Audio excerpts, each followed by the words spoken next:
In ancient Sparta, a woman who refused to bear children for the state would be dragged to the temple of Artemis, where she would be publicly raped by 3 to 5 elite warriors while the entire community watched, and this was considered a sacred duty.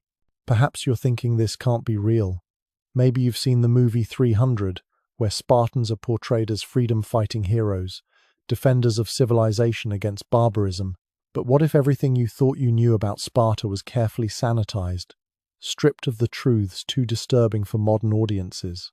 The reality of ancient Sparta makes our darkest dystopian fiction seem tame.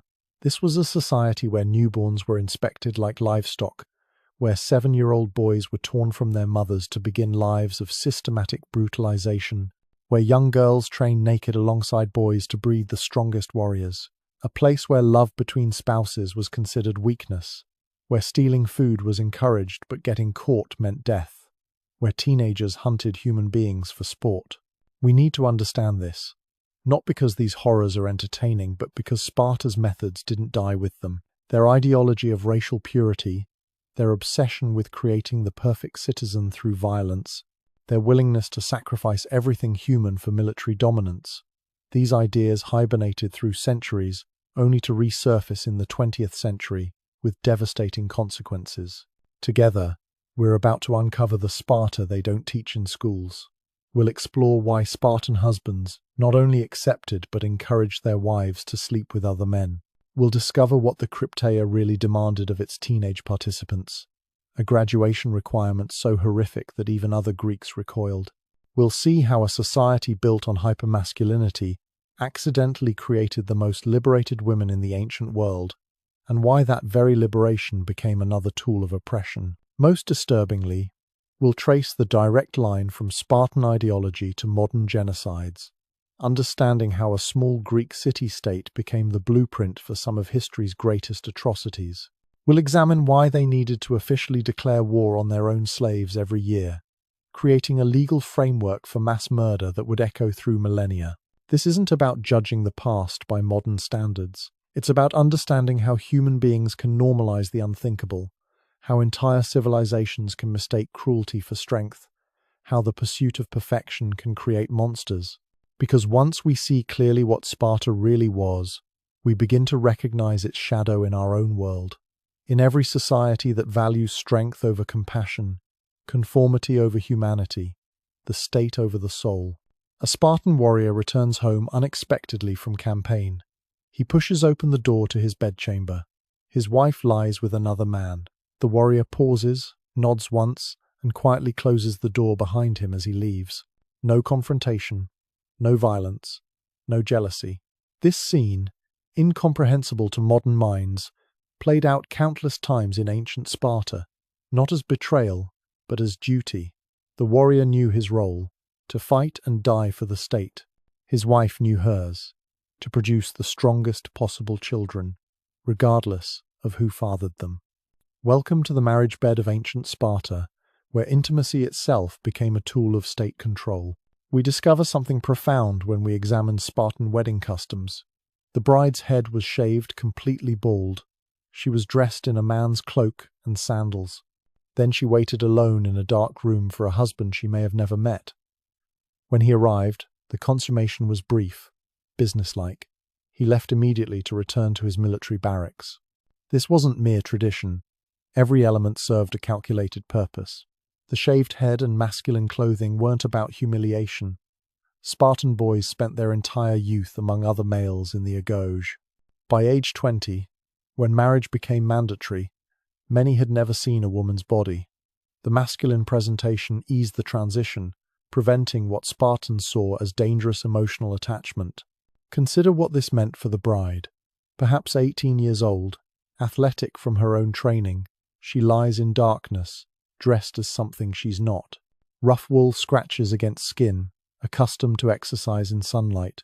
She waits for footsteps. When they come, she knows this stranger owns her future, not through love or companionship, but through biology alone. The darkness served its own purpose. Husbands were forbidden to see their wives in daylight during the first years of marriage. Night visits only, no shared meals, no conversation beyond necessity. Emotional bonds might weaken a warrior's dedication to his brothers in arms. One fragment from Plutarch reveals the depth of this restriction. A Spartan named Lysander didn't see his wife's face clearly until after she had borne him 3 children. But here's where the system reveals its true intent. Strong men who died in battle left behind widows. The state couldn't afford unused wombs. So Sparta pioneered something unprecedented in the ancient world: institutionalized wife sharing. An older man with a young wife was expected to invite younger, stronger men to impregnate her. A husband who noticed superior physical specimens among his comrades would offer his wife to them. Refusing such arrangements brought shame on all parties. We're watching the transformation of human intimacy into animal husbandry, yet the women weren't passive victims in this system.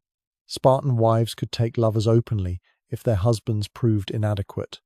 Unlike anywhere else in Greece, where adultery meant death, Spartan women faced no punishment for seeking stronger genetic contributors.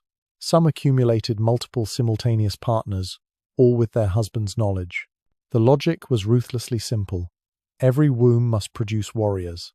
Every strong man must spread his seed. Marriage became a breeding contract, love a dangerous luxury the state couldn't afford. Archaeological evidence from Spartan grave sites supports these accounts. We find remarkably few family burial plots. Children weren't interred with parents. Husbands and wives rarely shared tombs. Death, like birth, belonged to the state. But graves tell us something else. The skeletal remains of Spartan women show extraordinary physical development. Dense bones, muscle attachment points indicating serious athletic training. These weren't secluded Greek wives weaving at home. They were athletes, possibly the fittest women in the ancient world. The state needed them strong. Weak mothers produced weak children. So while Athenian women lived in seclusion, Spartan girls exercised naked alongside boys, threw javelins, wrestled. They ate the same food as their brothers, instead of being half-starved like women elsewhere in Greece. This created an unintended consequence the lawmakers never anticipated. Physical strength bred mental independence. Economic power followed. Spartan women could own land, conduct business, speak publicly. By the 4th century BCE, they controlled 40% of Spartan territory. Here emerges the bitter irony. A system designed to reduce women to breeding stock accidentally created the most liberated women in the ancient world. But that liberation came with a price. They were free because they were useful, independent because the state needed them that way, powerful only within the narrow confines of producing and raising future killers. The psychological toll must have been crushing. These women were raised as athletes and warriors, trained to be strong and proud. Then marriage reduced them to genetic vessels. They could take lovers but couldn't choose childlessness. They could own property but not their own bodies. They were simultaneously more free and more enslaved than any women in Greece. We glimpse this inner conflict in one historical fragment. When an Athenian woman asked a Spartan queen why Spartan women were the only ones who could rule men, she replied, "Because we are the only women who give birth to men." Pride and prison in a single sentence. The children born from these loveless unions faced immediate judgment. Within days of birth, elders inspected them. Too small, deformed, weak cry. They were carried to Mount Taygetos and thrown into a chasm called the apothetai, the deposits, as if these infants were merely flawed materials being discarded. Those who passed inspection weren't returned to their mother's arms for long. The state had plans for them. Every accepted child represented potential. But potential for what? The answer varied by gender, but the destination was the same: service to Sparta unto death. The boys would learn to kill without conscience. The girls would learn to birth killers without complaint. Love between parent and child became another casualty of the Spartan system. Mothers knew their sons would be taken at 7. Fathers saw their children rarely, if at all. Families as we understand them simply didn't exist. One Spartan mother, when told her 5 sons had all died in battle, asked only, "Did we win?" Upon hearing they had, she said, "Then I have no reason to weep." This wasn't callousness. This was survival. In a society where maternal grief was seen as treason, emotions themselves became dangerous. The marriage bed that began this horror story was just the first station in a lifelong factory of dehumanization. Next came the barracks, where 7-year-old boys would begin their transformation into something no longer quite human.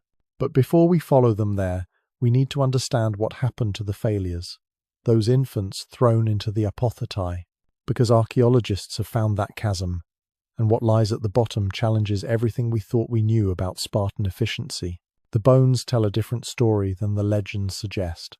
The mountain air bites with winter cold, though inside the birthing chamber, sweat pours from the mother's face.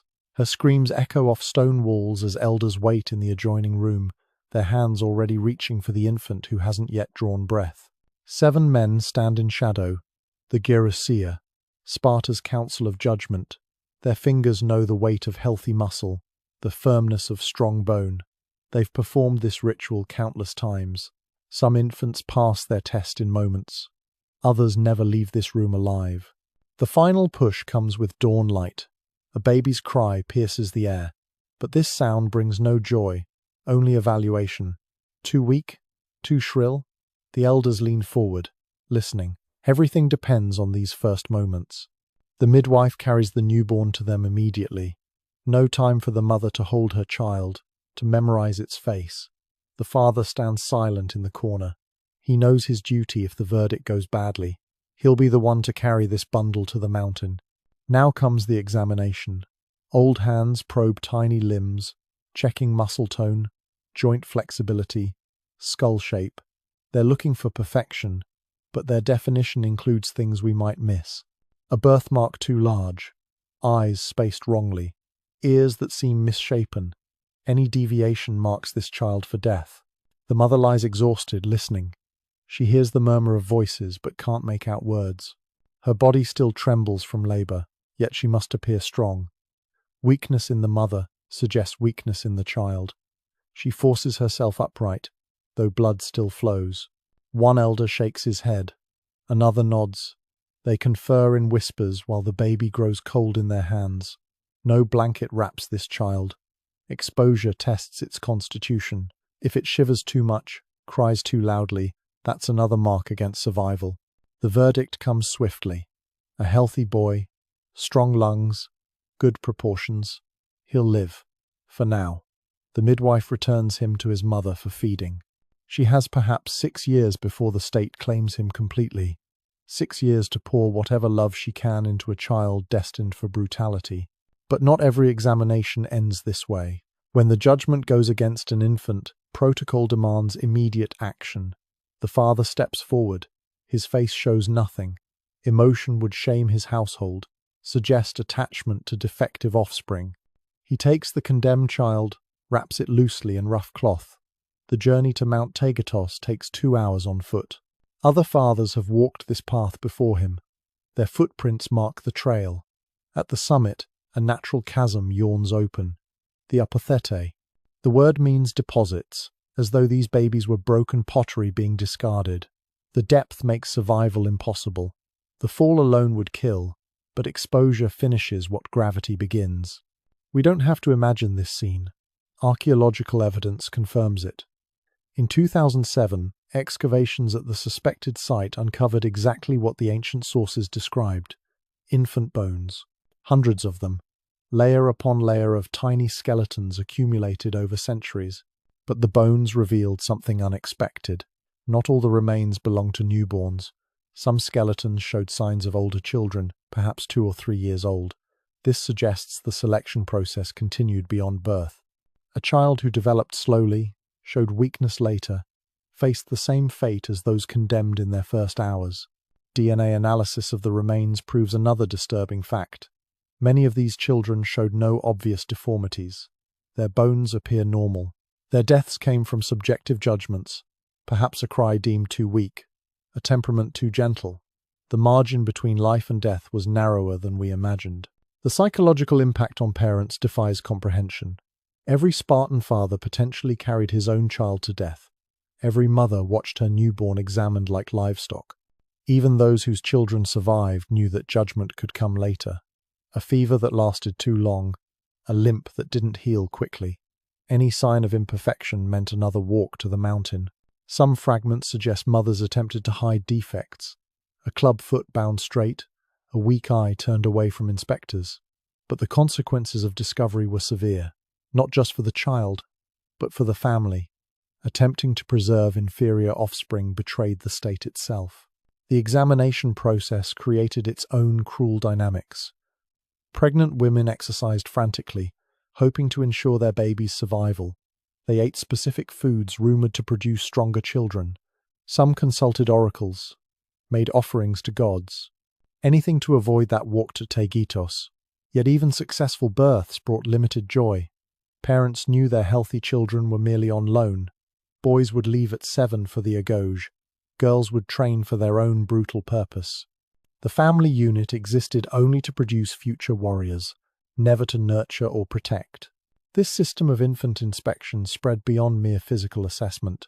The elders looked for intangible qualities, a certain alertness in the eyes, a grip that suggested future strength, crying patterns that indicated proper aggression. They were selecting for temperament as much as body, choosing babies who already showed signs of the hardness Sparta required. The ritual took place in the Leschi, a public building where citizens gathered. This wasn't hidden. Other parents waiting their turn could hear verdicts delivered, babies condemned. The public nature served its own purpose.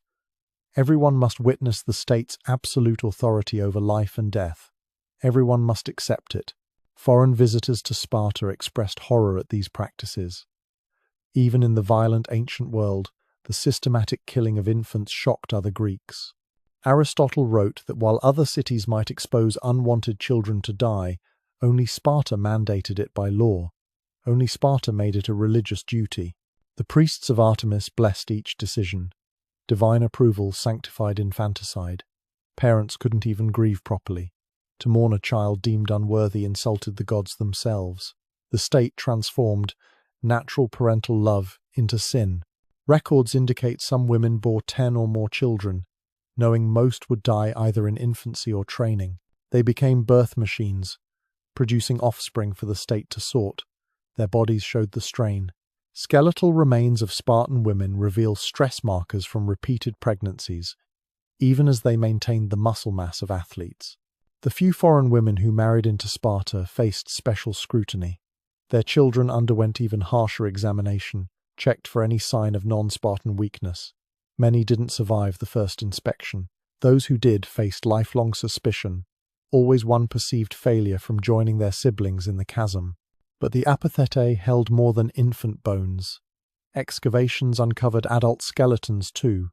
Criminals, traitors, those who failed the state in other ways.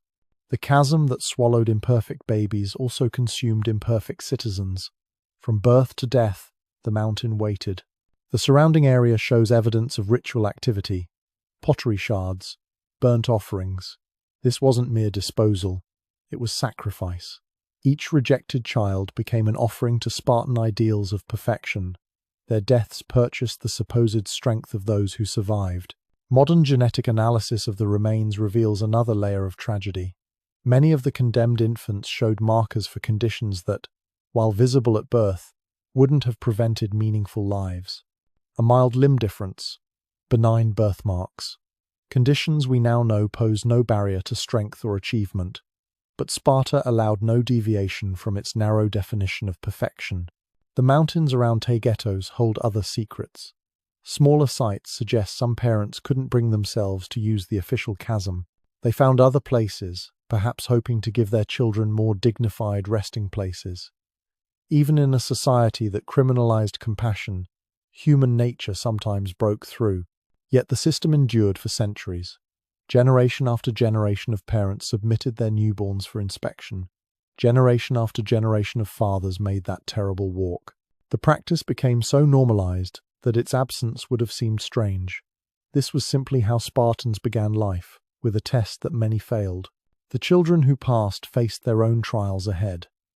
At 7, boys would enter the agauge, where different forms of selection would thin their numbers. But first, they had 6 years of conditional childhood. 6 years when any sign of weakness could still send them to the mountain. 6 years of being watched, measured, assessed. The next phase of Spartan selection wouldn't wait for inspectors to identify weakness. It would create situations where weakness meant death, where only the most brutal survived to adulthood. The training grounds of the Agauge made the apothetae seem almost merciful by comparison. The morning sun catches on small fingers wrapped around a wooden sword. 6 years old, he practices the moves his mother taught him in their courtyard. Each thrust carries desperate precision. She knows what comes next year. When winter breaks into spring, every Spartan mother counted down from birth. 2,555 days. That's all the state allowed. Then armed men would arrive at dawn, and her son would cross the threshold from child to citizen slave. No tears permitted, no final embrace, just empty arms and silence. We discover the cruelest aspect of this system in the year before separation. Mothers faced an impossible choice: pour love into a child about to be traumatized, or begin the emotional severing early. Create precious memories that would torture both of you, or start building the walls that might help you both survive.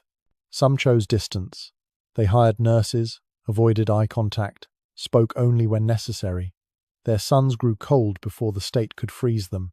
These mothers thought detachment might ease the breaking. Instead, their boys arrived at the Agauge already damaged, already alone.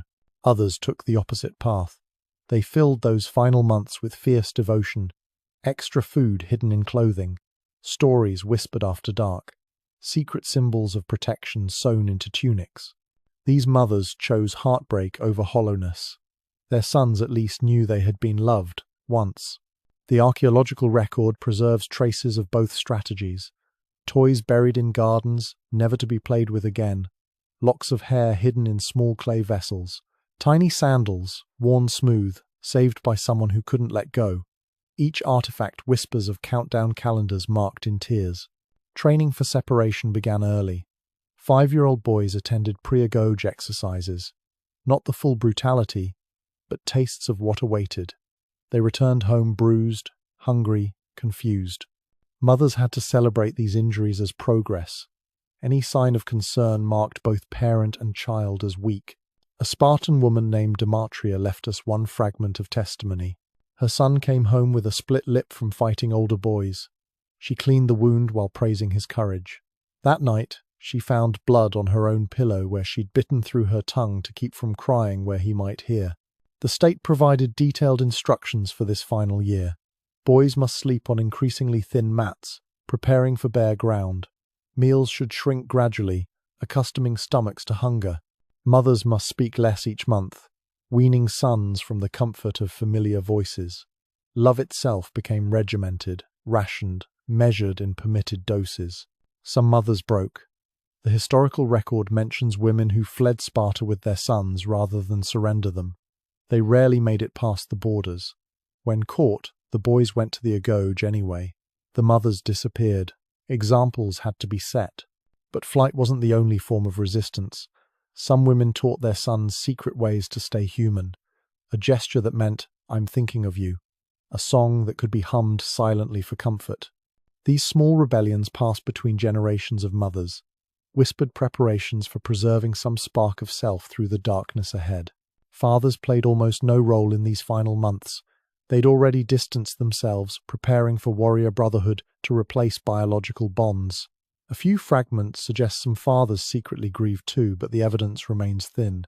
Male emotions left fewer traces in a society that forbade them entirely. The physical preparation intensified as 7 approached.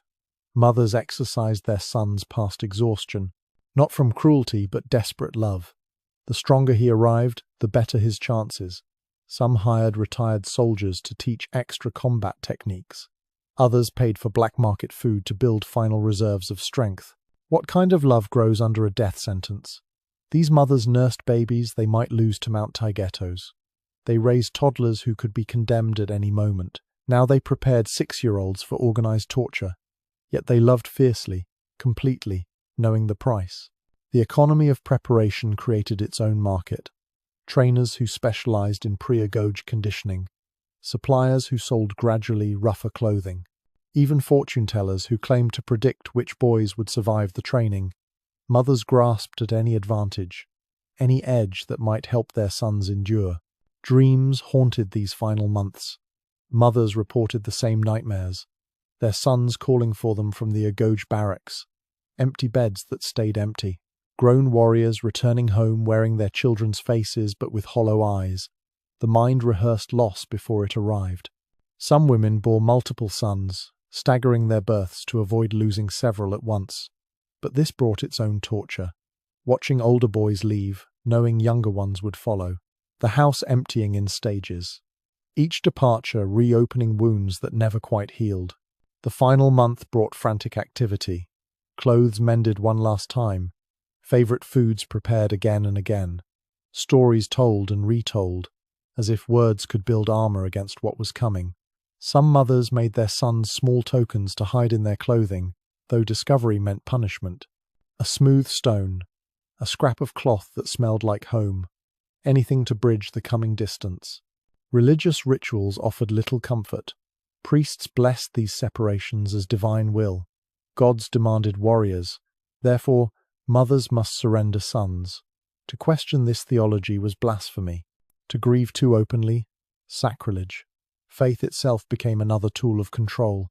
The night before taking brought no sleep. Mothers lay awake, memorizing the sound of their child's breathing. Some crept to doorways, watching small bodies curled in rest. How do you prepare for amputation of the heart? How do you practice for the moment your child becomes a stranger? Dawn arrived regardless. The ceremony varied little. Armed escorts appeared as roosters crowed. The boy had moments to dress, gather his few permitted items. No breakfast. The Agouge would feed him, or not, as it chose. Mothers stood in doorways, faces carved from stone. The historical accounts preserve one detail that breaks the heart. Many boys didn't cry until they could no longer see their homes. They held their composure for their mother's sake, protecting them even in leaving. Only when distance granted privacy did 7-year-old warriors allow themselves to be children one last time. Mothers weren't permitted to follow, to watch until they disappeared. The door closed. The house stood empty. And somewhere, in kitchens and courtyards across Sparta, women who had given everything to the state began counting different numbers. Days survived. Years until they might see their sons again, if ever. The Agouge that received these boys had been preparing too. Older students sharpened their skills at breaking down newcomers. Instructors plotted optimal brutalization schedules. The machinery of transformation stood ready to consume whatever softness mothers had failed to eliminate. But first came the initiation. The welcome that would teach these 7-year-olds their childhood was dead. The first night held special significance in the Agouge system. What happened in those dark hours determined who might eventually emerge, and who would join their rejected siblings in unmarked graves. The systematic destruction of humanity began before the sun set on their first day. Cold stone presses against bare feet. 7 years old, you stand with 40 other boys in darkness thick enough to taste. No one speaks. Speaking brings pain. You learn that within minutes of arrival. The barracks smell wrong. Not like home with its bread and olive oil and mother's lavender. This place reeks of old sweat, fear urine, something else you can't name yet. Later you'll recognize it as desperation. Tonight it just makes your empty stomach clench tighter. An older boy moves between the rows of new arrivals. 15, maybe 16. His torch throws wild shadows. When he stops before you, the flame reveals dead eyes in a young face. He studies you like a farmer examining livestock. Your tunic vanishes first, the wool that mother wove, that still smells faintly of her hands. He cuts it away with a bronze knife. The blade kisses close enough to skin that you feel its chill but don't dare flinch. Flinching marks you. Everything marks you here. Next comes the hair. Not gently shorn but ripped in handfuls. Your scalp burns where chunks tear free. Blood trickles warm behind one ear. You bite your tongue to trap the sound that wants to escape. Beside you, another boy fails this test. His whimper earns a fist to the stomach. He drops, retching. No one helps him stand. The older boy continues his work. Every new arrival must be stripped of outside softness. Clothes, hair, names. Yes, names too. From tonight forward, you're nothing but what they make you. The person your mother kissed goodbye this morning no longer exists. When the cutting ends, You stand naked and shorn, shivering in mountain air that flows through gaps in stone walls. Your feet already ache from cold. You'll learn to treasure this minor discomfort. Soon, frozen feet will seem like luxury compared to other pains. Commands come in grunts and gestures. Follow. Don't follow fast enough. Pain. Turn. Turn wrong. Pain. The language of the agoge needs few words.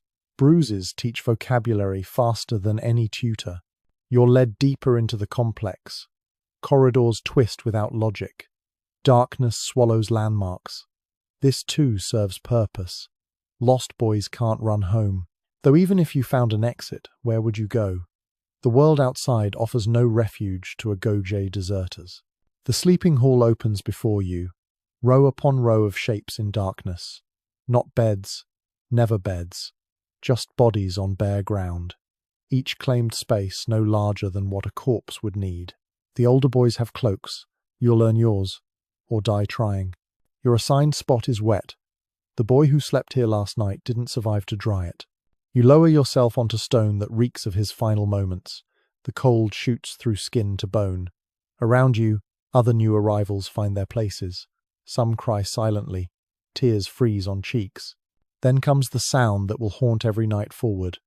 Breathing. Hundreds of boys breathing in darkness. But wrong somehow. Too controlled. Too careful. Even sleep comes guarded here. Lungs that relax too much might not fill again. Morning arrives as violence.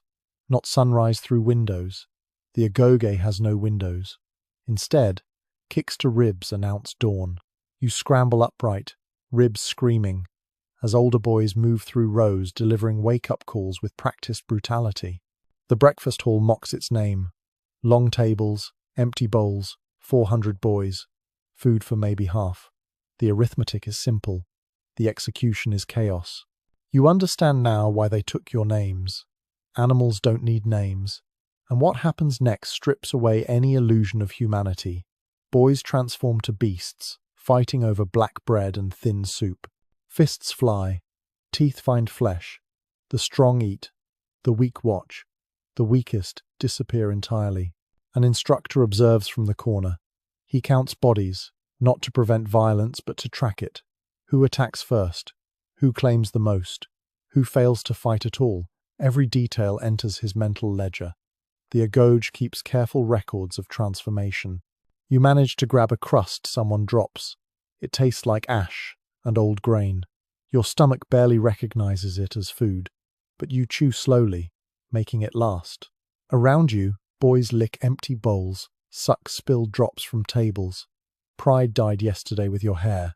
Training begins immediately after the feeding frenzy. No time to digest what little you claimed. The exercise ground waits under summer sun that promises to blister pale skin. You're arranged by size, not age. A small 12-year-old stands beside you. His eyes hold knowledge yours lack. First comes running, not the joyful sprints of children playing. This is different. Controlled, measured, run until legs fail, then run more. Anyone who stops meets the whip, not dramatic flogging. Just enough sting to teach that exhaustion is opinion, not fact. The dust tastes like iron, or maybe that's blood from where you bit your tongue. Hard to tell anymore. Everything blurs together. Pain in lungs, pain in legs. Pain becomes background noise, constant as your heartbeat. Water exists. You can see barrels at the field's edge. But drinking requires permission. Permission requires perfection. No one achieves perfection on their first day. So the water taunts, close enough to smell but forever out of reach. Combat training follows running. They pair you with the 12-year-old. His name was Alexios once. Now he's just another survivor. He's supposed to teach you basic holds. Instead, he breaks your finger. Quick, efficient, like snapping a twig. The instructor nods approval. Alexios demonstrated proper technique. Your scream showed unacceptable weakness. Both lessons matter here. You cradle the ruined finger, bone jutting at wrong angles. No one offers to set it. Medical care must be earned or stolen. That's when you learn the agoge's most fundamental rule. Everything must be stolen. Food beyond your ration, bandages for wounds, warmth in winter. The state provides nothing past bare survival. Sometimes not even that. But stealing carries its own law. Success brings reward. Capture brings punishment that makes you wish for death. The Agauge teaches theft as survival skill, then brutally punishes poor execution. They're not creating thieves. They're creating perfect thieves. Night returns too soon. Your finger throbs in rhythm with your heartbeat. Hunger gnaws deeper than this morning. The older boys prepare for something. You catch fragments of whispered planning. Tomorrow they hunt, not animals. You curl on your wet stone, trying to protect the broken finger. Around you, other 7-year-olds quietly fracture. One rocks back and forth, humming something his mother taught him. He won't last the week. Another hasn't moved since combat training. He might not last the night. The breathing symphony begins again. But now you understand its rhythm. Each boy breathes ready to fight. Even unconscious, they guard against attack. Because attacks come. Territory disputes. Food theft. Simple cruelty. The darkness hides predator and prey equally. Somewhere in the building, a boy screams. Not pain. Worse. The sound cuts off abruptly. The breathing around you doesn't change. Everyone heard. No one reacts. Acknowledging horror makes you part of it. Better to pretend sleep. Your mother exists somewhere under these same stars. Does she lie awake wondering? Does she count the hours since morning? You'll never know. That life ended with sunrise. This is existence now. Survive tonight. Face tomorrow. Repeat until you break or become unbreakable. The first week passes in fragments. Each day bleeds into the next. Your finger heals crooked. You learn to fight around the weakness. Funny how quickly necessity rewrites possibility. You've stolen your first meal successfully. Nothing grand. Half a mouldy onion dropped by an older boy. But it filled your stomach for an hour, and you weren't caught. Small victories matter when defeat means death. The boy who hummed his mother's songs disappeared Tuesday. No explanation. No body. Just an empty space on stone that another new arrival filled by nightfall. You've learned not to ask questions. Questions mark you as still human. Humanity is weakness here. Physical transformation comes fast. Your body, soft from mother's care, hardens under constant assault. Ribs show through skin. Muscles appear where baby fat melted. The mirror of polished bronze in the washing area shows a stranger's face. Hollow cheeks, empty eyes. 7 years old, with an old man's stare. But the mental changes cut deeper. You catch yourself evaluating other boys as threats or resources. Nothing more. That crying child from the first night, he's weakness that might contaminate you. The strong older boy, he's danger to avoid or opportunity to exploit. Human connections become mathematics of survival. The instructors watch these changes with satisfaction. They're not just training warriors, they're manufacturing something specific. Humans who can kill without conscience. Machines of flesh programmed for violence. Citizens who exist only for state purpose. Week 3 brings new horror. They call it the cheese feast, though feast mocks the reality. A small altar, a single round of cheese, 400 starving boys, and permission to take what you can claim. The stronger boys form packs. Strategy emerges from desperation. Some create diversions. Others attempt stealth. The cheese disappears in seconds, but the fighting continues. Possession means nothing if you can't keep it. Boys beat each other for crumbs already swallowed. You learn to use your size. Smaller means faster. Weaker means overlooked. While titans clash, you dart between legs, snatch what falls. It's not brave. It's not honorable. But it fills your stomach for another day. The broken finger becomes advantage. Other boys avoid damaging already ruined goods. They seek healthy victims. Your deformity grants invisibility. You cultivate more injuries, careful damage that hinders less than it protects. Survival through selective destruction. Month 2 introduces weapons. Not real blades yet. Wooden swords weighted to match bronze. But wood breaks bones as easily as metal. Sometimes easier. The splinters cause infections that metal's clean cuts avoid. They pair you against boys twice your size. David versus Goliath. Except no one roots for David here. You lose. Repeatedly. Brutally. Each loss teaches through pain. Guard this way, or ribs crack. Strike there, or fingers shatter. Education, written in purple bruises and seeping cuts. But something strange happens. You stop feeling the beatings, not physically. The pain remains constant, but emotionally, nothing. That boy splitting your lip might as well be weather. Impersonal, inevitable, neither hatred nor fear, just event and response. The instructors notice this dead-eyed acceptance. It pleases them. You're approaching what they want, a thing that feels pain but doesn't suffer, that experiences violence without trauma, human nerve endings in an inhuman shell. Your memories of home fade like morning mist. Mother's face blurs. Her voice becomes whisper, then silence. You know you had a life before here, but knowing and feeling are different things. That past might as well be someone else's story. The present consumes everything. When do we eat? Who threatens my position? Where can I steal cloth for winter? These questions leave no room for others. Philosophy is luxury.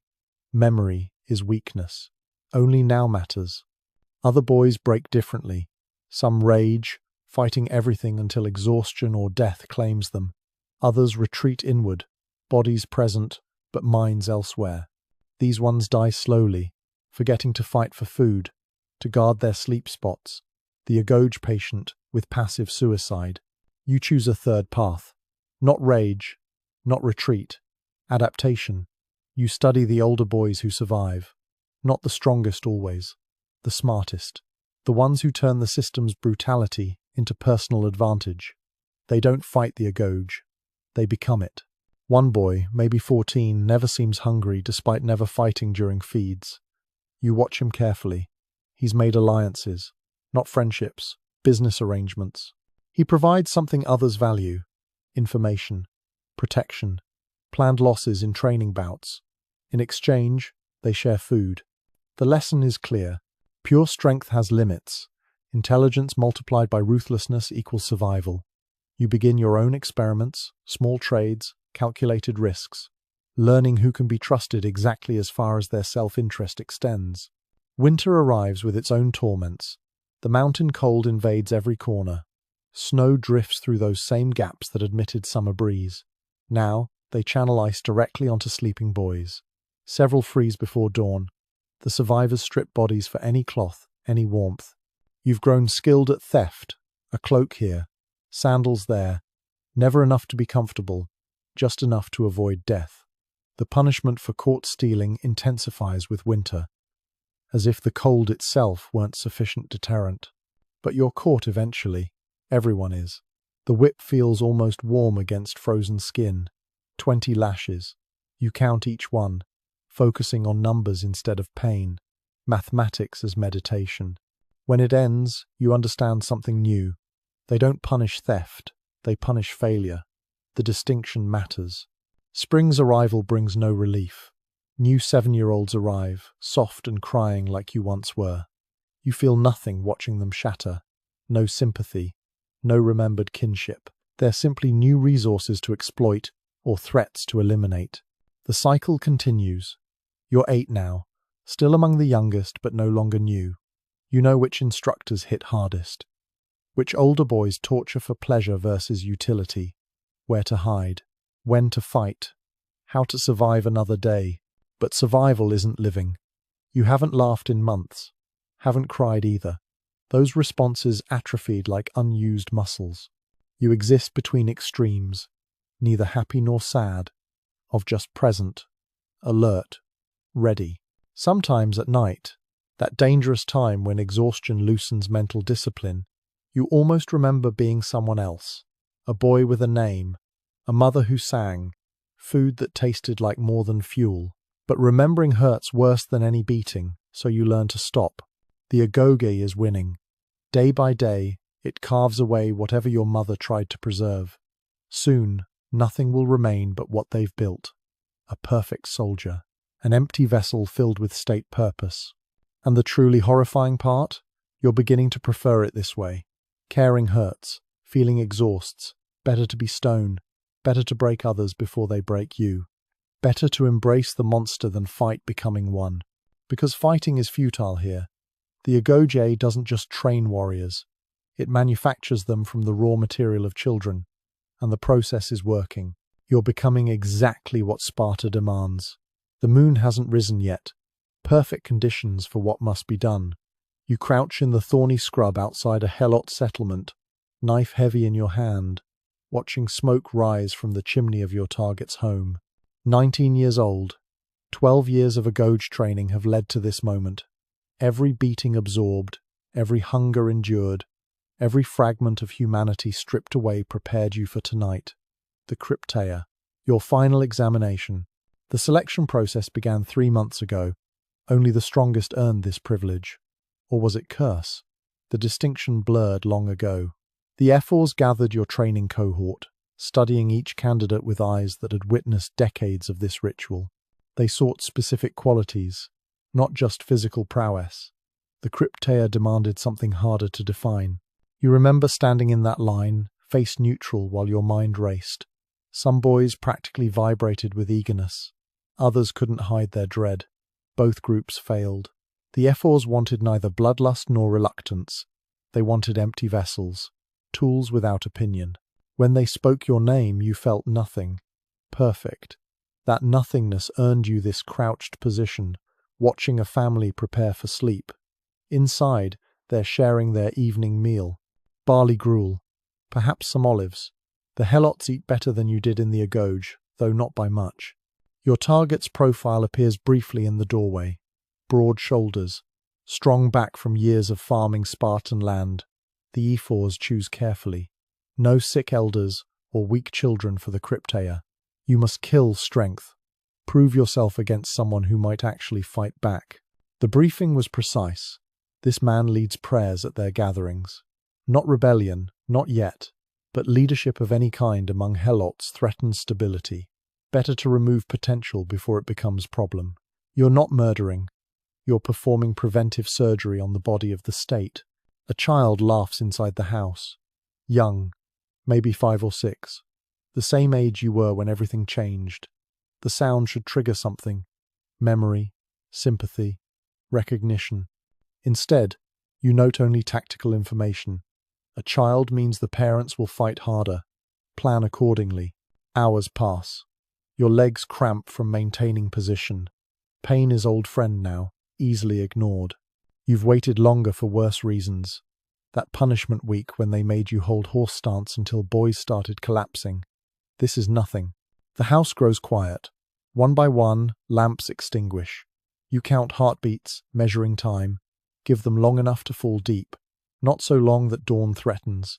The crypteia permits killing. Getting caught brings death.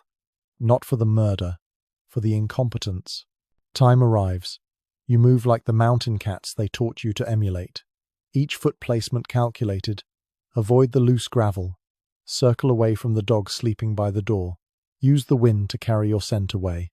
Lessons written in scar tissue guide every choice. The door poses no challenge. Helots aren't permitted locks. Another reminder of their status. Neither slave nor free. Something between. Something less. The wood creaks slightly as you ease inside. You freeze, counting 20 breaths. Nothing stirs. Navigation in darkness comes naturally now.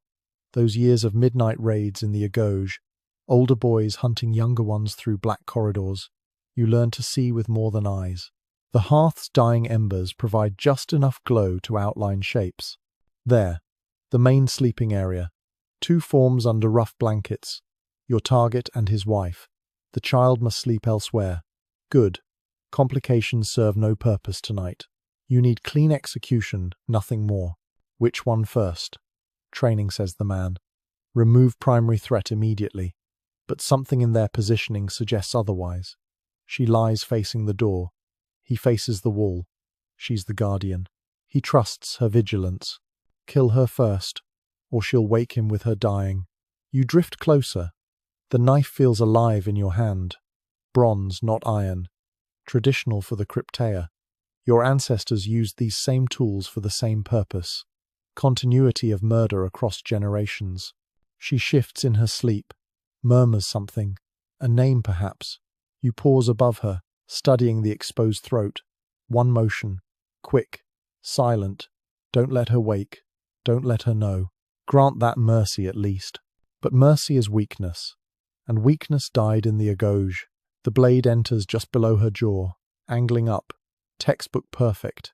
She gasps once, eyes flying open. Her hand reaches not for the wound but toward her husband. Warning? Protection? Love? The gesture dies incomplete. Warm blood coats your fingers. The smell fills your nostrils. Iron and fear and ending. You've butchered animals before. This feels identical. Should it? The question floats through your mind without finding purchase. The husband stirs. His wife's final sound penetrated sleep. You're already moving, crossing the small space between them. He's beginning to turn, beginning to understand. Too late. Always too late when death comes calling. He's stronger than expected. Farm work builds different muscles than combat training. His hand catches your wrist, grinding bones. But you have 12 years of grappling experience. You know every counter, every escape. The knife finds his heart, while he's still trying to comprehend his wife's silence. Two bodies cooling in darkness. Task complete. Except it's not.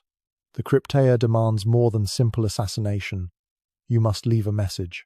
Other helots will find this scene tomorrow. They need to understand. You arrange the corpses carefully. Positioning matters. They must see that resistance brings not just death but humiliation. That Spartan youth can enter any home, take any life. That nowhere is safe. That no one is protected. The psychological warfare matters more than the killings. A sound from deeper in the house freezes you. Footsteps. Small. The child. Of course. Children wake when routine breaks, when the sounds of sleeping parents cease, when death enters their home. She appears in the doorway. Tiny, dark hair like her mother's. Eyes that haven't learned to hide emotion yet. She sees you first. Blood-covered stranger in her home. Then her gaze travels to the bed. To shapes that should be moving but aren't. You calculate options. No witnesses, the F4 said. But they meant adult witnesses. Children forget. Children's testimonies carry no weight. Children. She doesn't scream. Strange. Most would. Instead, she stares with eyes that seem older than her years, as if she always knew this night would come, as if helot children grow up expecting murder to visit. You could let her live, claim she never woke. Who would know? But that thinking leads nowhere useful. The crypteia tests more than ability. It tests commitment. Will you do what's necessary without hesitation, without conscience? The knife is already moving when she finally speaks. Just one word. Please. Soft as moth wings. The blade stops an inch from her throat. That word. You haven't heard it in so long. The accouchage strips away politeness along with everything else. This pause is weakness. You recognize it even as it happens. Some fragment of whoever you were before struggles against what you've become. But that person is 12 years dead. What stands here now is Sparta's creation. Perfect. Empty. Decisive. Yet the knife doesn't complete its arc. The child watches you with those impossible eyes, waiting, as if she sees the war inside you, as if she recognizes something human still flickering beneath the trained killer. You think suddenly of your first night in the accouchage, 7 years old, terrified. Would someone have paused if ordered to kill you then? Would momentary mercy have saved you from becoming this thing that murders families in darkness? The question is poison. Questions are always poison. The accouchage taught you that. Don't think. React. Don't feel. Execute. Don't remember. Survive. But she's so small. And that word, please, echoes in spaces you thought were sealed. It finds cracks in 12 years of conditioning. Seeps through barriers built from brutality. This is the true test. Not whether you can kill. Any fool with a blade can end life. But can you kill when something inside screams stop? Can you complete your transformation from human to weapon? The E4s are clever. They know some vestige of person might survive the accouchage, so they devise this final exam. Not just murder, specific murder. The kind that forces you to choose between who you were and what you must become. The child hasn't moved, hasn't run, as if she knows her fate depends on a battle she can't see. Her stillness is gift and curse. Easier to kill the fleeing, harder to execute the accepting. Dawn threatens the horizon. You've spent too long here. Each moment increases danger. Helot farmers rise early. Discovery means failure. Failure means death. Not clean death like you've granted tonight. Slow death. Public death. Educational death. Choose. Now. Forever. What are you? You're Sparta's instrument. Nothing more. Nothing less. The knife completes its motion. Quick. Clean. Merciful as murder can be. The child crumples without sound, joining her parents in whatever darkness waits beyond. No satisfaction comes. No regret either. Just emptiness. Perfect agouge emptiness. You've passed the final test. Killed not just bodies but whatever remained of your soul. The crypteia is complete. You slip from the house as silently as you entered. Behind you, 3 bodies cool in the pre-dawn air. Tomorrow, helots will find them. Will understand the message written in their positions. Will remember that Spartan youth hunt humans for grades. The journey back to the barracks passes without incident. You avoid the main paths, moving through territory you've scouted for weeks.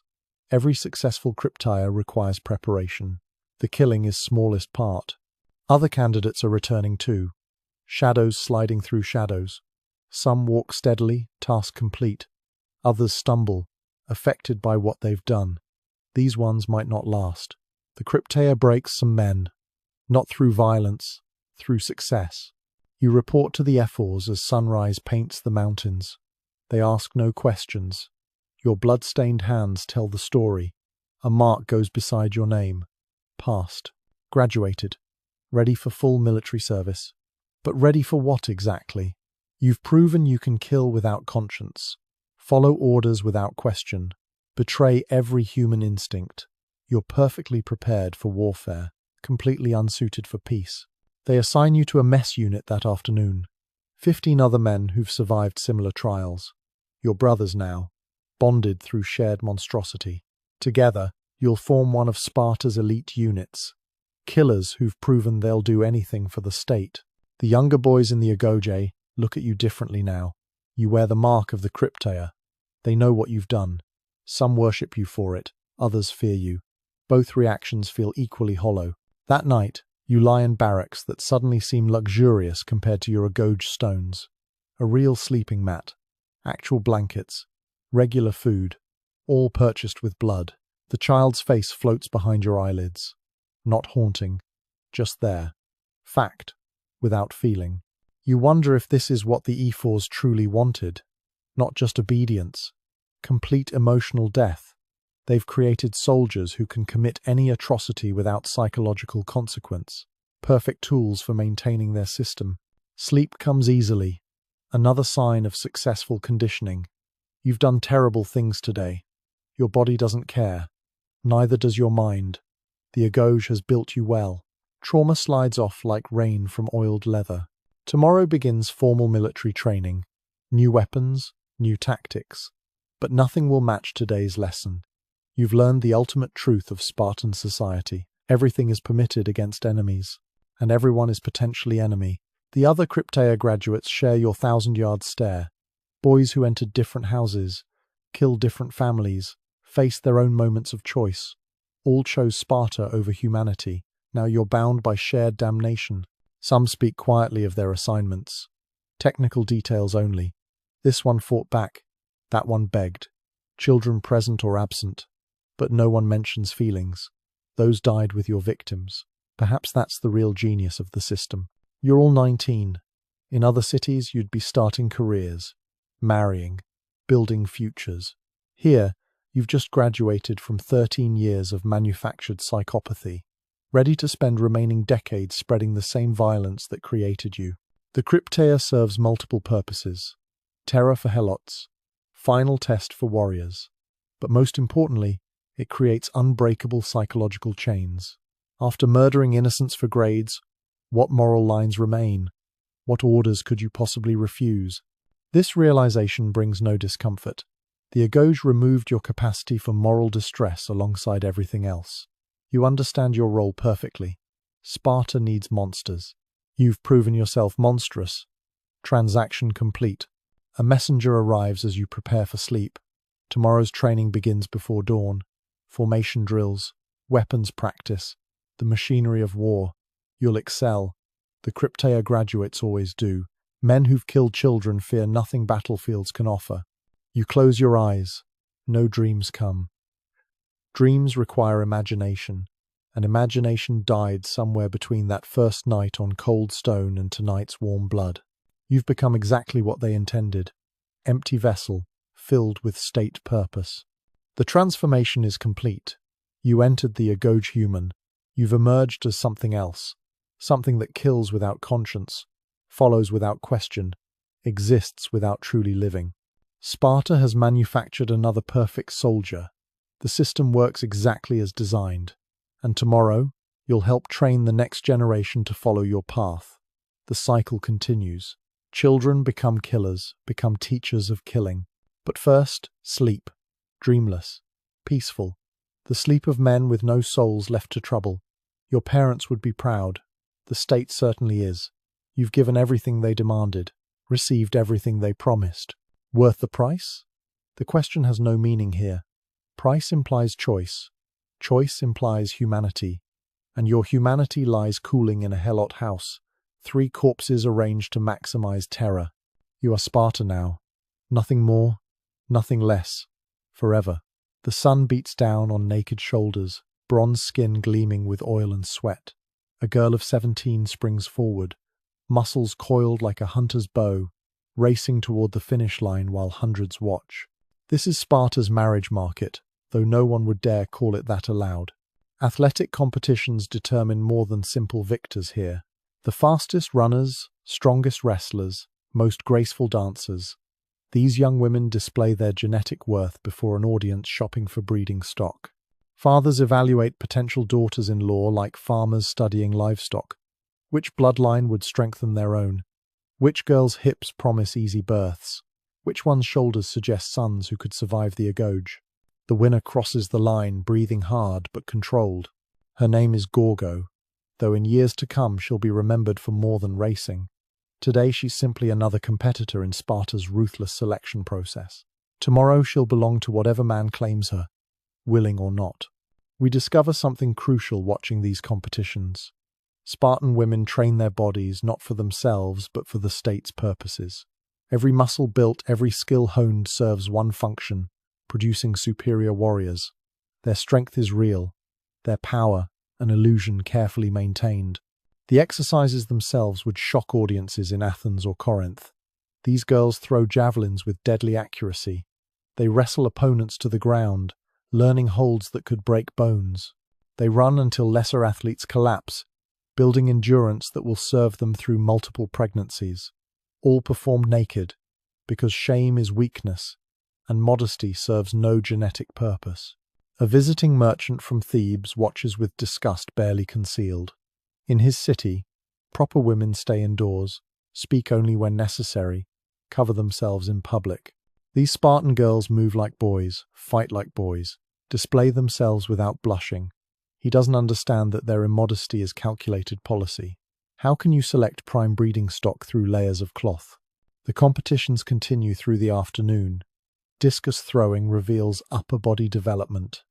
Long jumps demonstrate explosive power. Even the dancing contains violence, not gentle movements but aggressive stamps and strikes that mirror combat training. Every event designed to showcase attributes valuable for producing warriors. Between contests, the girls oil each other's skin. Their hands move with practiced efficiency, highlighting muscle definition for better display.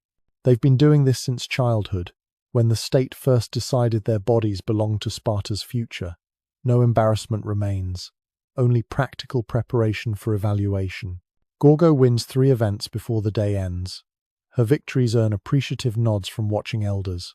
Strong legs for birthing, broad shoulders for carrying, quick reflexes to pass to sons. She's 17, and already her life is mapped in pregnancies and pain. That night, marriage negotiations begin, not between families seeking alliance or affection, between men calculating genetic mathematics. Gorgo's father fields multiple offers. He weighs each suitor's combat record, his family's history of producing males, his likelihood of dying young and leaving a profitable widow. The girl herself has no voice in these proceedings. Her opinions matter as little as her desires. She trained her whole life for this auction, though they'd never use such crude terminology. Spartans prefer euphemisms for their human husbandry, sacred duty, state service, anything but the truth. 3 days later, Gorgo marries a man twice her age. The ceremony strips away what little autonomy she retained. Her shaved head marks her as property transferred between owners. The masculine clothes hide the body that sealed this transaction. In darkness, her new husband claims what he purchased, though purchase too is a word they'd never speak aloud. But marriage brings unexpected revelations. Her husband leaves immediately for his barracks. She won't see him again for weeks. This abandonment, traumatic elsewhere, grants Gorgo something she never expected: freedom. Spartan wives live essentially as widows with occasional visitors. No husband controlling daily activities. No man monitoring their movements. They manage households, conduct business, train their bodies as they choose. The very system designed to reduce them to breeding machines accidentally creates spaces men never thought to regulate. Gorgo discovers she can own property, not through any progressive ideals, but because someone must manage estates while warriors fight. She can speak in public, attend assemblies, voice opinions, not from respect, but because men are too busy killing to handle civilian affairs. She can take lovers, seek pleasure where she finds it, not from liberation, but because genetic diversity serves state interests. The paradox strangles logic. Sparta's hypermasculine culture, so focused on producing male warriors, grants women freedoms unimaginable elsewhere, in Greece. But these freedoms exist only within the cage of reproductive duty. Power without choice, authority without autonomy, liberation that serves oppression. Years pass. Gorgo bears 3 sons, each ripped away at 7. She takes 4 lovers with her husband's blessing, seeking superior genes wherever they might flourish. She accumulates property as warriors die, leaving widows who sell cheap to survive. By 30, she controls more wealth than most men. By 40, she influences policy through carefully placed words in powerful ears. Yet this power comes wrapped in chains. Every freedom exists because it serves Sparta's needs. She can own land because someone must. She can take lovers because bloodlines need variety. She can speak publicly because silence would waste a resource.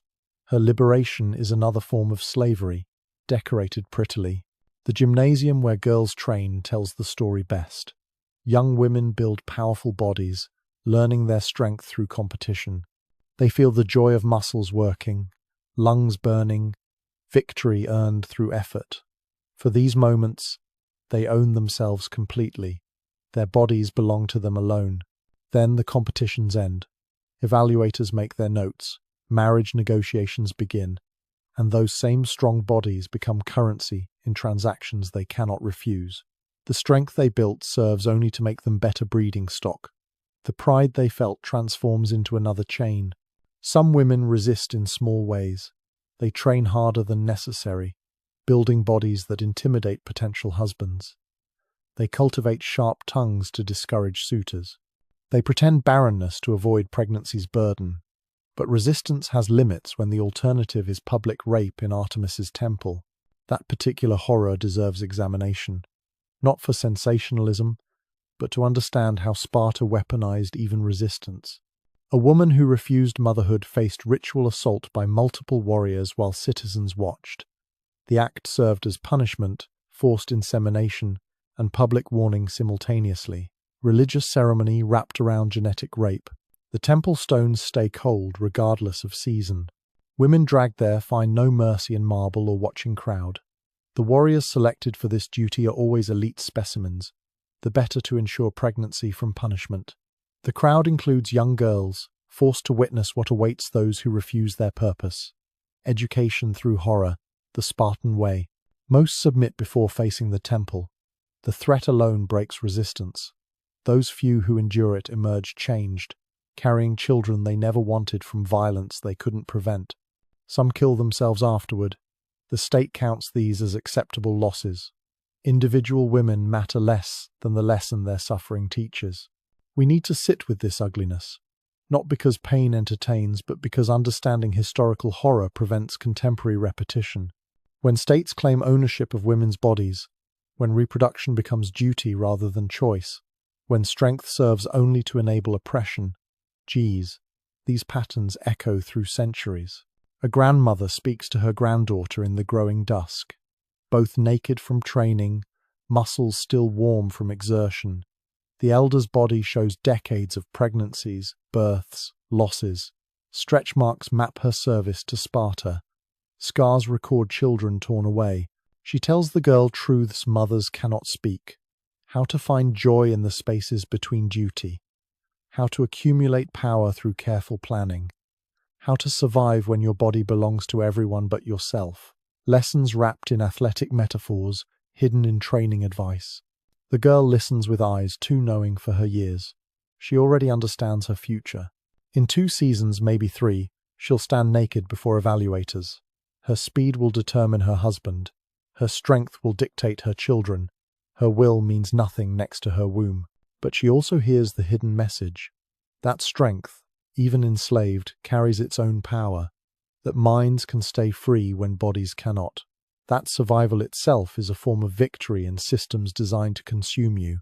Small rebellions that keep souls alive in mechanized horror. Spartan women outlived their men consistently. Not from easier lives, but from physical conditioning that served them even as it enslaved them. They accumulated wealth through widowhood. They influenced policy through careful words. They created networks of power that operated parallel to male hierarchies. By the classical period, they owned 40% of Spartan land.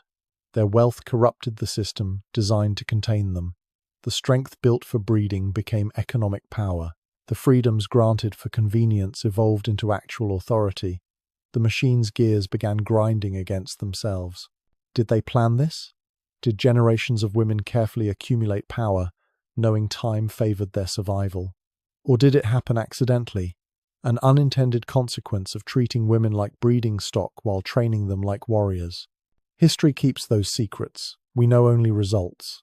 Spartan women achieved a peculiar dominance through systematic oppression. They found power in powerlessness, strength in submission, victory in defeat.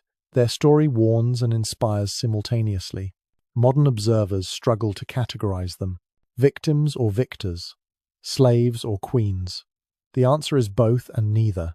They were women trapped in history's most misogynistic system, who somehow emerged as Greece's most powerful females. They were athletes whose strength served their enslavement and eventually enabled their liberation.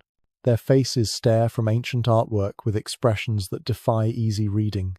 Pride mixed with resignation. Strength wrapped around sorrow. Defiance tempered by acceptance. They were complicated humans in complicated times, reduced by their society to simple functions yet refusing simplification. The gymnasium falls quiet as evening approaches. Tomorrow brings new competitions, new evaluations, new girls learning their worth comes measured in breeding potential. The cycle continues as it has for generations, as it will until Sparta's warrior culture finally consumes itself. But seeds of destruction already grow. Women own too much land. They control too much wealth. Their sons grow soft in comfort. Their mother's power provides. The system, designed to create perfect warriors through perfect women, begins producing neither. A girl named Siniska will soon do the unthinkable, enter her horses in the Olympics and win. Not competing herself. Women are barred from those games, but owning the winning team. Using wealth accumulated through the system to break the system's assumptions. First woman in history to claim Olympic victory. She'll dedicate her triumph to Spartan women's superiority. But superiority at what cost? Her victories come from wealth, built on institutionalized rape. Her power flows from a system that consumed countless women before granting survivors these bitter freedoms.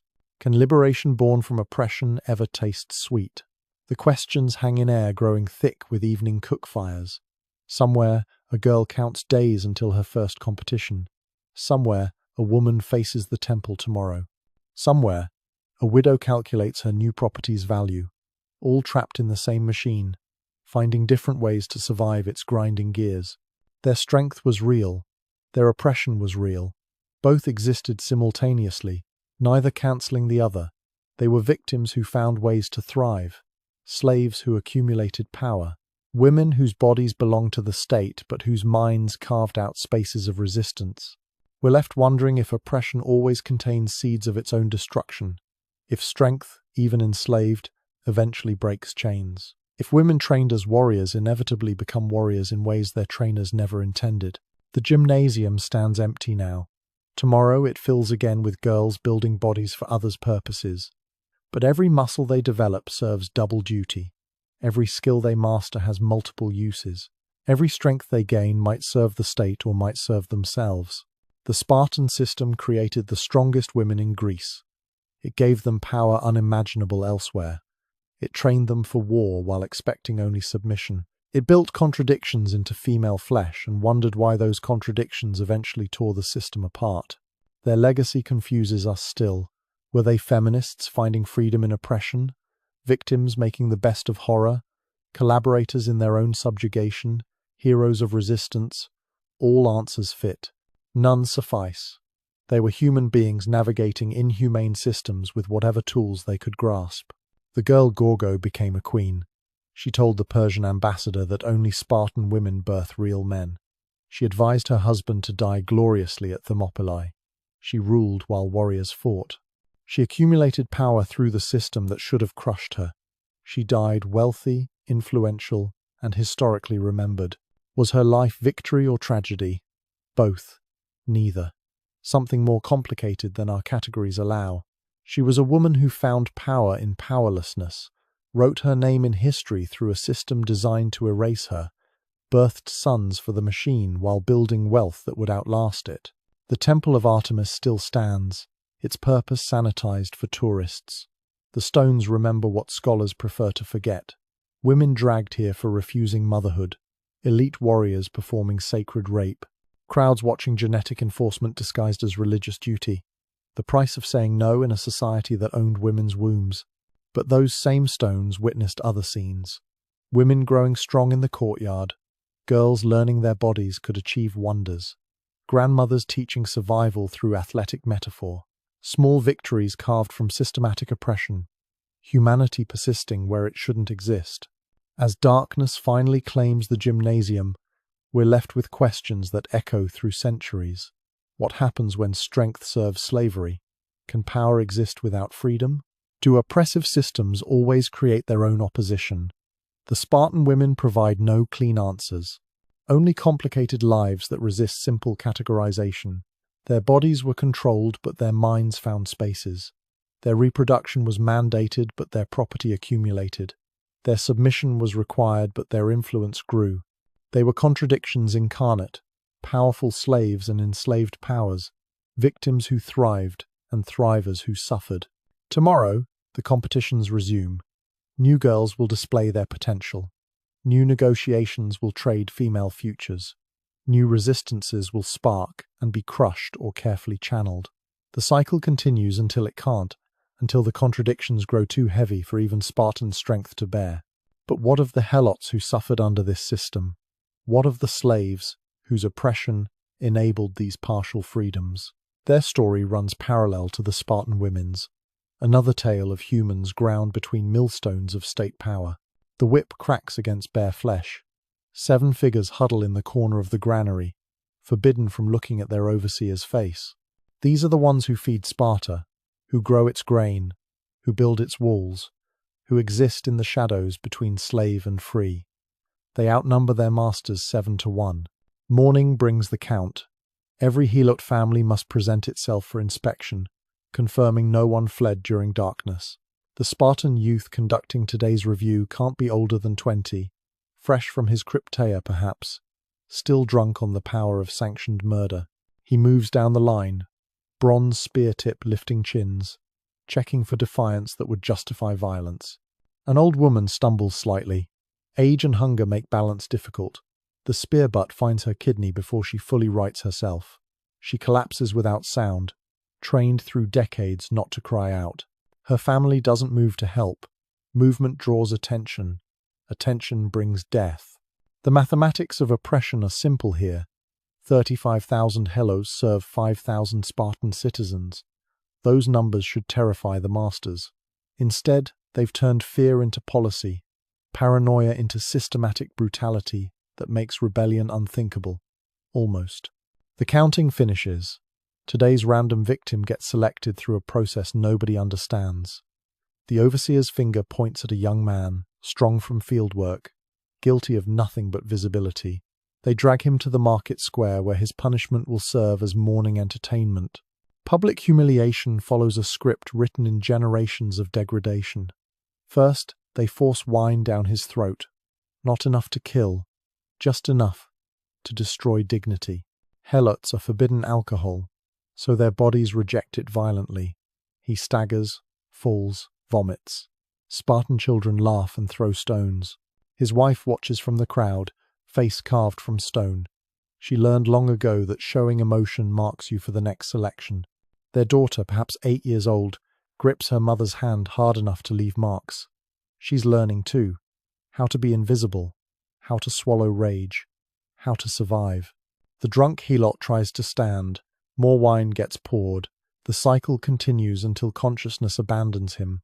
They'll leave him there until nightfall, covered in his own filth, a reminder of what helots are, what they must remain. Subhuman things that exist only for Spartan convenience. This is Tuesday. Wednesday will bring agricultural inspections. Thursday, someone will die for not meeting grain quotas. Friday's entertainment remains unscheduled, but entertainment will be found. The helots know their calendar is written in blood and humiliation. A Spartan matron passes through the square, her nose wrinkled at the display. She needs new servants for her household. The selection process resembles choosing livestock. She examines teeth, muscle tone, scars that suggest durability. One girl catches her eye. Young, strong, not yet broken. The negotiation is brief. Helots can't be sold. They belong to the state, but usage rights transfer readily. The girl's family receives nothing for losing her labor. The matron gains another set of hands to exploit. The girl herself has no voice in this transaction. She walks away without looking back. Looking back shows attachment. Attachment is weakness. Weakness kills. Inside Spartan households, helots become invisible furniture. They cook, clean, raise children who will grow to despise them. They sleep in corners, eat scraps, exist in spaces between human and tool. The lucky ones get ignored. The unlucky ones attract notice.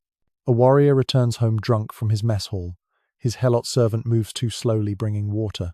The beating is casual, almost absent-minded, just enough violence to relieve frustration. Tomorrow the servant will move faster, bones reminding him of the price of delay. Children learn cruelty through example. A Spartan boy, perhaps 5, kicks the helot woman who nurses him. His mother watches approvingly. He's learning proper hierarchy. The woman doesn't flinch. She's been kicked by children before. She'll be kicked by children again. This is existence. The fields tell their own story. Helots work land they'll never own, growing food they'll barely taste. Every harvest gets divided precisely. This much for Spartan citizens. This much for the army. Whatever remains might feed the workers. If the year was good, if the masters feel generous, if the stars align. A man collapses in the barley rows. Exhaustion, malnutrition, age, who can say? His son tries to help him rise. The overseer's whip discourages compassion. Work continues around the fallen body. Later, after dark, they'll carry him away. During daylight, productivity matters more than life.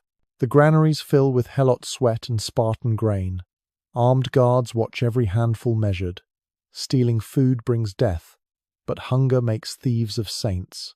A child slips grain into her tunic. The guard pretends not to notice. Tomorrow, he'll be hungrier, less merciful.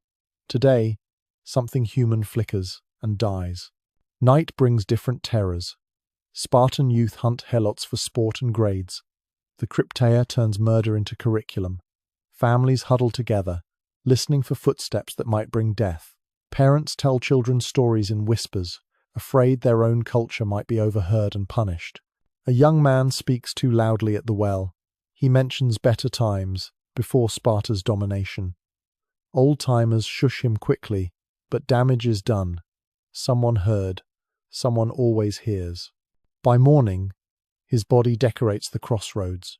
No trial, no explanation, just another reminder of the price of memory. The women face particular horrors. Spartan men take what they want from helot bodies. Resistance brings death. Compliance brings shame, and sometimes half-Spartan children who belong nowhere. These mixed offspring get treated worse than pure helots, living reminders of violence nobody discusses. Markets days showcase the system's calculated cruelty. Helots bring goods for sale but can't set prices, can't handle money directly, must accept whatever Spartans offer. A year's worth of pottery might trade for a handful of grain. Argument means accusation of rebellion. Accusation means death. The public beatings follow a schedule. Every new moon brings fresh violence. They line up helots who committed no crimes, whose only offence is existing. The whips crack in rhythm. This isn't punishment. It's maintenance.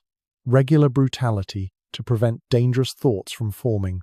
An elderly man remembers his grandfather's stories. When helots were Messenians, before Sparta's conquest. When they owned land, governed themselves, lived as humans. He shares these memories only with his grandson, late at night. Voices so quiet they barely disturb air. History becomes contraband, memory an act of rebellion. The boy listens with eyes that hold too much anger for his years. 7 helots for every Spartan. The math gnaws at him. If they all moved together, all struck at once. His grandfather sees the thought forming, crushes it with whispered warnings. Others tried. Others died. Their families died. Their neighbors died. Sparta knows how to multiply death until resistance seems like suicide. Religious ceremonies offer no comfort. Helots can't enter temples, can't make offerings. The gods themselves are denied to them. They practice their faith in secret, hidden rituals that blend old ways with new desperation, praying to anyone who might listen, anyone who might care. A pregnant woman hides her condition as long as possible. New helot babies mean new mouths to feed from portions that barely sustain current numbers, but they also mean new hands for labor, eventually, if the child survives. If the mother survives, birthing without medical care. If Spartan youth don't select the infant for entertainment. The harvest season brings its own arithmetic. Every bushel counted.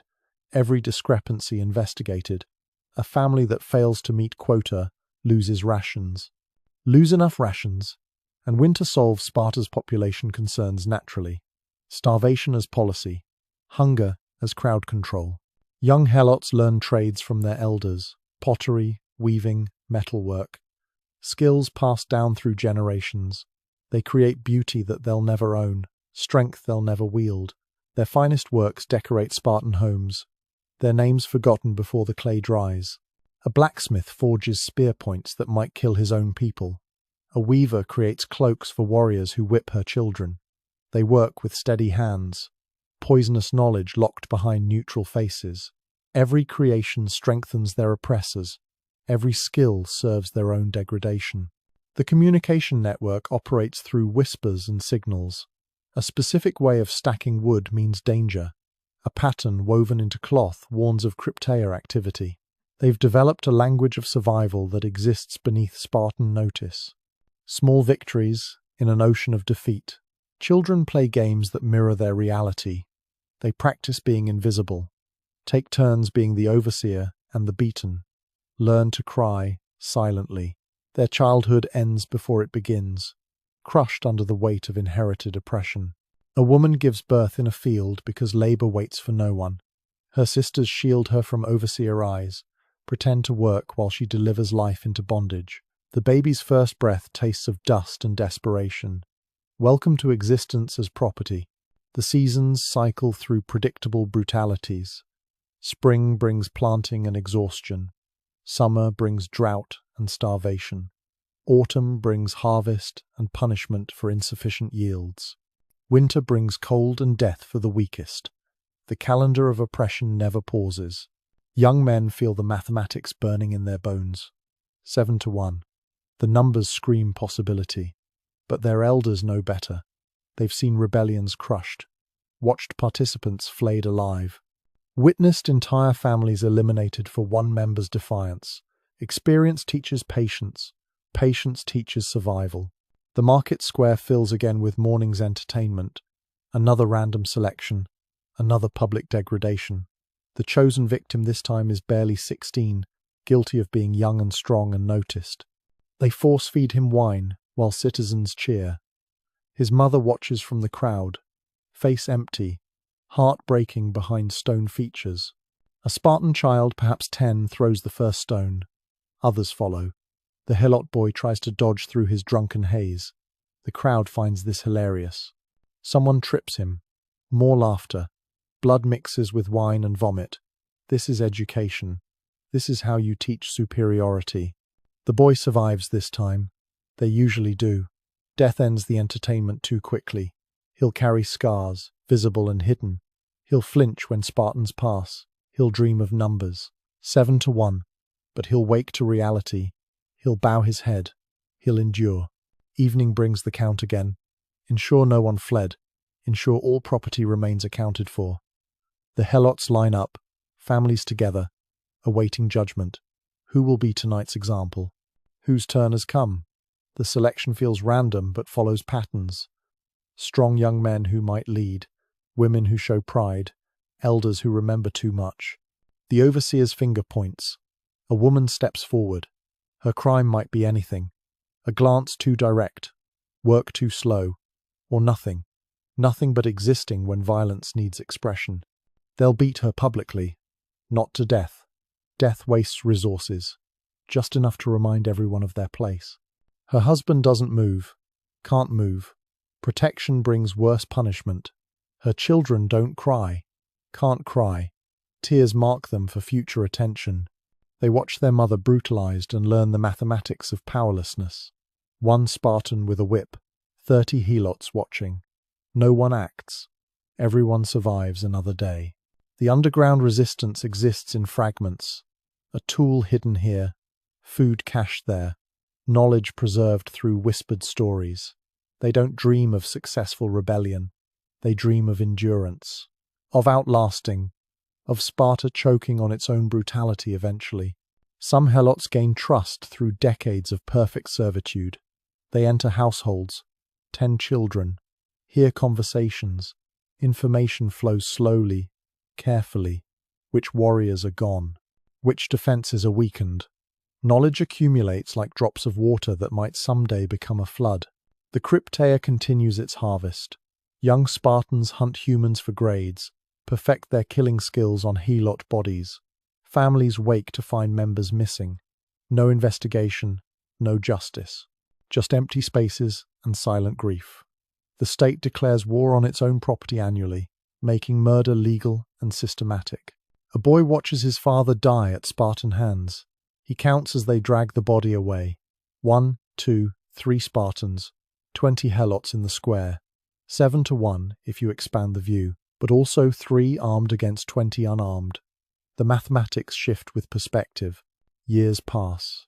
The boy grows, works fields, suffers beatings, watches others die. The numbers burn constant in his mind. 7-1. But also, he's seen what happens to those who act on arithmetic, seen families destroyed, entire communities punished for individual defiance. The system persists through calculated terror, not just violence but unpredictability. You can follow every rule and still be selected. Perfect servitude guarantees nothing. This randomness breaks spirits more thoroughly than consistent brutality would. Hope kills slower than whips. A grandmother whispers to her granddaughter, not stories of resistance, stories of endurance, how to be invisible, how to show submission while preserving self, how to survive when survival seems impossible. The girl listens with eyes already too old, learning the mathematics of oppression. 7-1 sounds like victory until you factor in weapons, training, organization, and the willingness to commit atrocities. Then it becomes 7 victims to 1 killer, The arithmetic of oppression includes more variables than simple numbers. The Helots know this. They've always known. They count differently. Not days until rebellion, but days survived. Not enemies to overcome, but children to preserve.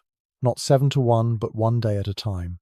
Their mathematics focuses on endurance rather than conquest. The boy from the morning's humiliation stumbles home.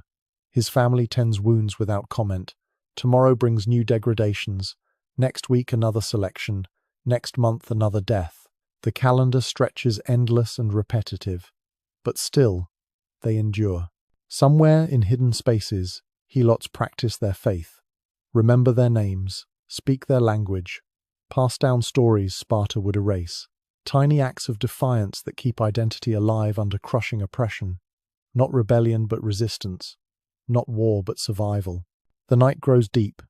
Families huddle together, listening for footsteps. Children learn to sleep light, ready to hide. Parents lie awake, calculating chances. Not of freedom, but of making it through another season. The mathematics of oppression allows no greater ambitions. 7 to 1. The numbers mock them, promise them, torture them. But numbers are only part of the equation. The rest is written in fear, systematized through generations, maintained by random terror that makes organization impossible. A young man feels the rage building, sees the numbers, knows the possibility.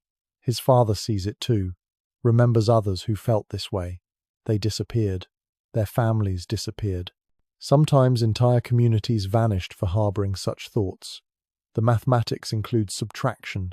The system grinds on. Helots labor. Spartans brutalize. The numbers remain constant. 7 to 1. But also one whip against empty hands.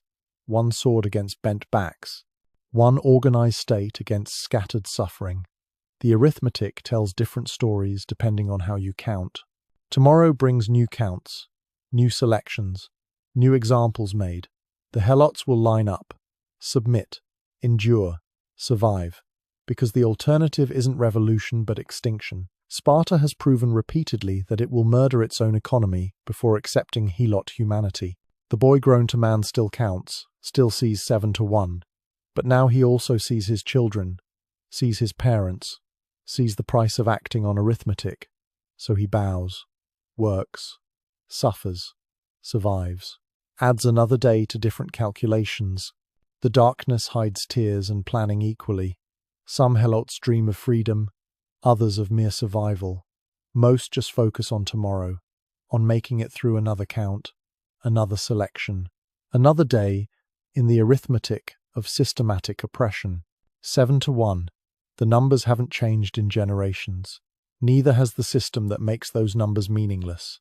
Weapons, organization, and will to atrocity trump simple mathematics. The Helots know this, have always known. But knowledge doesn't ease suffering. Understanding oppression doesn't lighten its weight.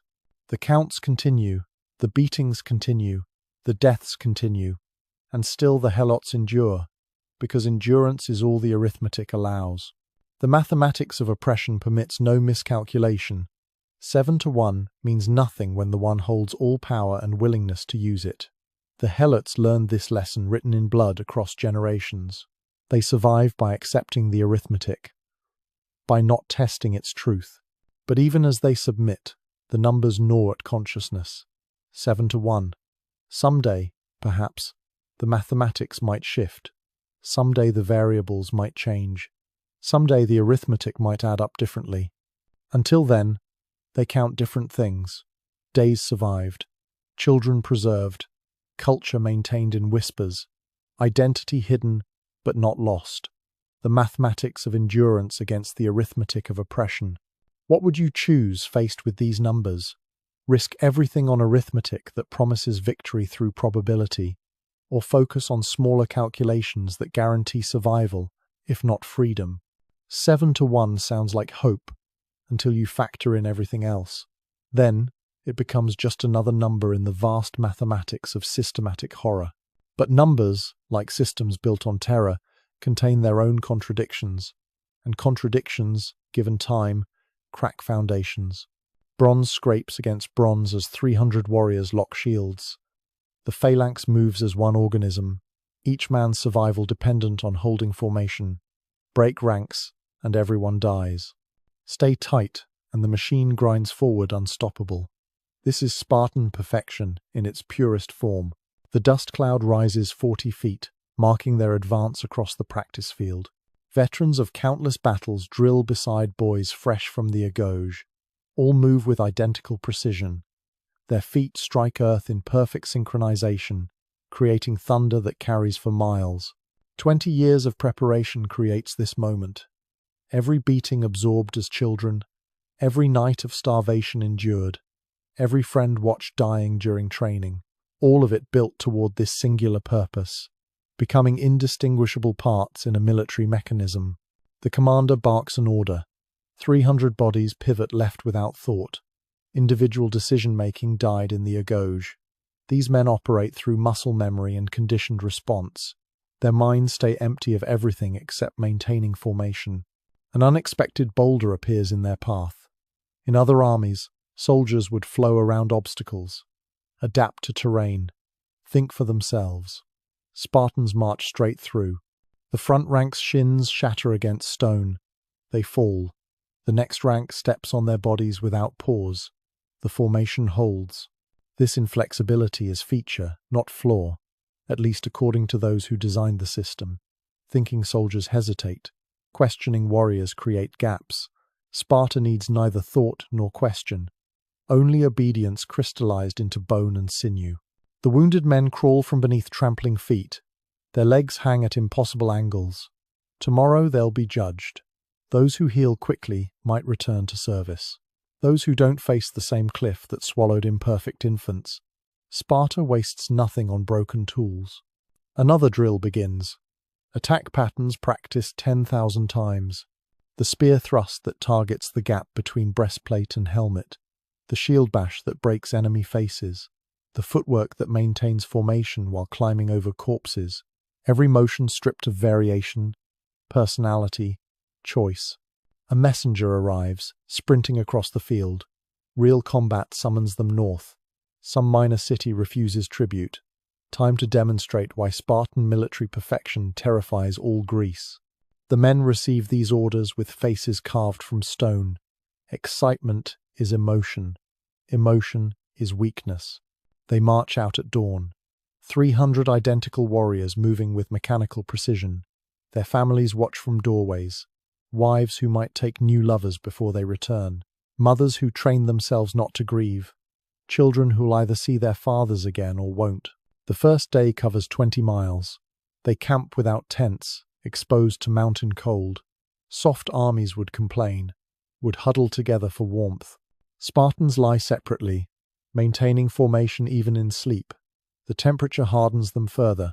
Comfort corrupts warrior spirit. A scout reports the enemy numbers.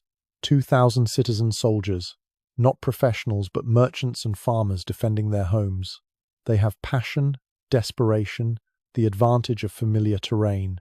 The Spartans have none of these things. They have only their perfect mechanical violence. The mathematics should concern them. 7 enemies for each Spartan. But numbers mean nothing against conditioning. Those citizen soldiers will think during battle, will worry about wives and children, will feel fear when friends fall beside them. Spartans feel nothing, calculate nothing, simply execute trained responses. Dawn brings battle formations. The enemy arrays itself across a narrow valley, hoping terrain neutralizes Spartan advantages. Their plan shows thought, adaptation, intelligence. Everything the agoge systematically destroyed in these bronze-clad automatons. The Spartans form their phalanx without speech. Each man knows his place through decades of practice. Shields lock, spears level. The machine prepares to function. No war cries, no boasts. No humanity to interfere with purpose. Contact comes with shocking violence. The enemy's front line evaporates against Spartan shields. Farmers meet professional killers. The results are predictable. Blood sprays in perfect arcs as spears find gaps with practiced ease. The phalanx advances over twitching bodies. But something unexpected happens. The enemy doesn't break. These aren't warriors, but they're defending homes, children, freedom. They throw themselves against bronze shields with desperate courage. Their passion fights Spartan perfection. A gap opens in the phalanx. One Spartan falls to a lucky thrust. The man beside him should shift to cover. Any thinking soldier would adapt. Instead, he maintains his trained position while enemies pour through the breach. Orders didn't include independent adjustment. The commander sees danger too late. His warriors can't respond to situations their training never covered. They know only forward advance in formation. The enemy, inferior in every military measure, found the flaw in perfection. They created chaos where Spartans needed order. More gaps opened. Spartan discipline holds even as tactical situation deteriorates. They die in formation rather than adapt. Their conditioning is so complete that survival instincts can't override trained responses. The perfect warriors can't handle imperfect warfare. A young Spartan, perhaps 19, watches enemies flank his position. Every instinct screams to turn, to face the threat. But turning means breaking formation. Breaking formation was beaten out of him at age 8. He dies with enemies at his back, maintaining position to the end. The battle becomes slaughter, not the usual kind where Spartans butcher inferior opponents. Instead, passionate amateurs tear apart the world's finest soldiers through simple unpredictability. The farmers fight without rules, without formation, without the patterns Spartans trained to counter. Half the Spartans fall before the commander permits retreat. Even then, they withdraw in formation, maintaining intervals while friends die around them. Their perfection has become a death trap, but they can't conceive of imperfection as option. The survivors report failure with emotionless precision. They describe tactical errors without admitting the strategic flaw. How can they? Their entire existence assumes Spartan methods represent warfare's pinnacle. Defeat must come from enemy luck, not systemic weakness. But the F4s understand what the warriors cannot. They've created soldiers so specialized they can't adapt. Warriors so perfect they shatter against imperfection. A military machine that functions brilliantly until any component fails. The recruiting grounds tell the larger story. Each year brings fewer children who survive selection. The standards that ensure perfection also guarantee scarcity. Sparta kills its imperfect infants, loses more boys in the agauge, sends survivors through the crypteia. The numbers dwindle steadily. A generation ago, Sparta could field 8,000 citizen warriors. Now barely 5,000 remain. The system that creates perfect soldiers also destroys the population needed to sustain them. Mathematical extinction disguised as military excellence. The training intensifies in response. If numbers decline, quality must increase. Boys face harsher trials. More die before reaching warrior status. The survivors are indeed superior to previous generations. Also, fewer. Always fewer. Women bear the reproductive burden of this failing system, expected to produce sons for an increasingly lethal training regime. They birth children knowing most won't survive to adulthood. Those who do will be transformed into the same inflexible killing machines now dying in formation. The social structure calcifies around military demands. Every citizen exists to support the war machine. Farmers are helots, not citizens. Merchants are foreigners, not Spartans. Only warriors and warrior producers matter. The society narrows its focus until it can see nothing else. Trade declines. Who needs commerce when you can take through conquest? Art disappears. What purpose does beauty serve in barracks? Philosophy withers. Why think when orders suffice? Sparta perfects itself into cultural sterility. Neighboring cities once feared Spartan military might. Now, they pity the hollow state. Athens produces playwrights and philosophers. Corinth grows rich through trade. Even tiny Thebes experiments with new military tactics. Sparta produces only soldiers, and fewer each year. The agauge continues its brutal curriculum. Boys still freeze on winter nights, still fight over scraps, still learn to kill without conscience. But the world outside changes, while Sparta remains frozen in its own perfectionist amber. A Theban general studies Spartan tactics, not to copy but to counter. He notices their inability to adapt, their dependence on formation, their psychological brittleness hidden beneath physical hardness. He develops something new, something flexible, The sacred band of Thebes trains differently. These elite warriors fight in pairs, lovers defending each other. They have everything Sparta forbids: emotional bonds, individual initiative, tactical flexibility, human connections that inspire beyond mere conditioning. When they meet Spartan forces, the results shock Greece. The perfect phalanx breaks against warriors who fight for love rather than from emptiness, who adapt rather than merely execute, who think as well as kill. Spartan casualties mount, not from inferior training but from superior humanity. The emotionless killers can't match warriors with reasons to live. The perfect formation shatters against imperfect but inspired resistance. Back in Sparta, the ephors respond predictably. More discipline, harsher training, higher standards. They can't conceive that perfection itself is the flaw, that humans need more than conditioning to excel, that the strength they've built is also brittleness. Young Spartans march to battle with mechanical precision. They die with the same empty efficiency. Their perfection makes them predictable. Their training makes them inflexible. Their dehumanization makes them ultimately defeatable. The birth rate continues dropping. Why produce sons for guaranteed suffering?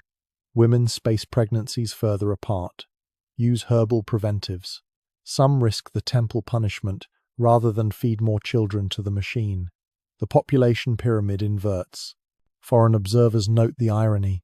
Sparta created history's finest individual warriors but can't win wars, produced perfect soldiers who fail at imperfect reality, built a system so specialized it can't survive generalization. The agoge churns out its final generations. Each year, fewer boys enter, fewer still emerge. Those who do are indeed perfect specimens of what Sparta values, also useless for any purpose beyond formation fighting. Human weapons that break against human unpredictability. A veteran sits in the mess hall, 45 years old and ancient by warrior standards. He's survived 3 decades of combat through perfect adherence to training. He's never had an original thought, never questioned orders, never adapted tactics. He is exactly what Sparta wanted. Around him sit 24 others. Once this hall held hundreds. The empty spaces tell their own story. Perfection is expensive. Excellence through brutalization carries compound interest. The bill comes due in empty tables and silent barracks. He watches young warriors train in the courtyard. Their formation is flawless. Their responses automatic. Their humanity absent. They're superior to his generation in every measurable way. Also fewer. Always fewer. Tomorrow they march against Thebes again.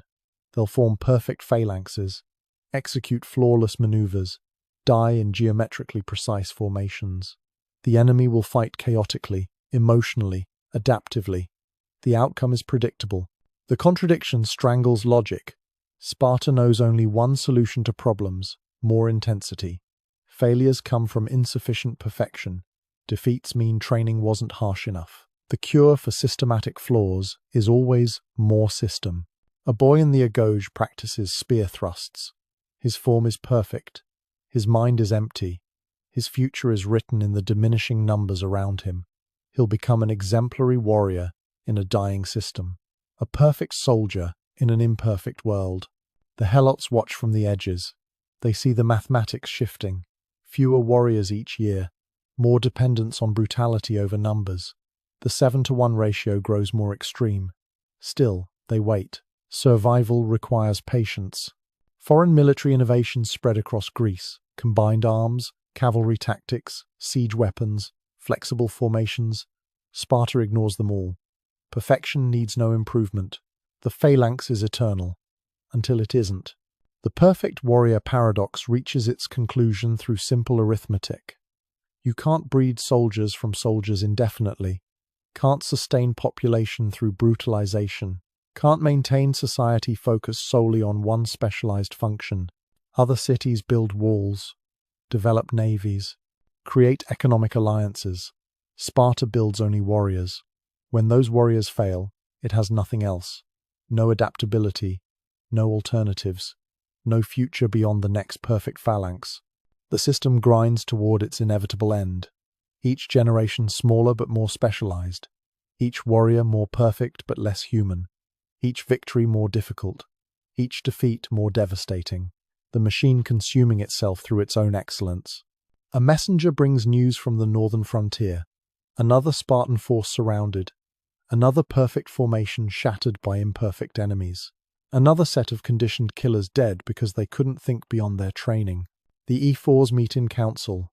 They discuss solutions that aren't solutions. More selection pressure, harsher training, earlier separation from families, higher standards. Everything except questioning the standards themselves. Outside, boys practice formations they'll die maintaining. Women birth sons for a system killing itself through perfectionism. Helots work fields that feed fewer warriors each season. The mathematics of collapse disguised as discipline. What happens when you create perfect warriors? They win battles until battles change. They dominate through formation until enemies learn fluidity. They terrify through reputation until reputation meets reality. Then they die, perfectly. The Spartan system achieved its goal completely. It manufactured history's most disciplined soldiers, produced humans transformed into weapons, created warriors without weakness, also without flexibility, without imagination, without the humanity that makes survival possible. In pursuing perfection, they achieved extinction. The empty barracks and silent training grounds await their final residents, the last perfect warriors preparing for their last perfect defeat, the machine grinding to its engineered halt. But the consequences of Spartan ideology would outlive Sparta itself.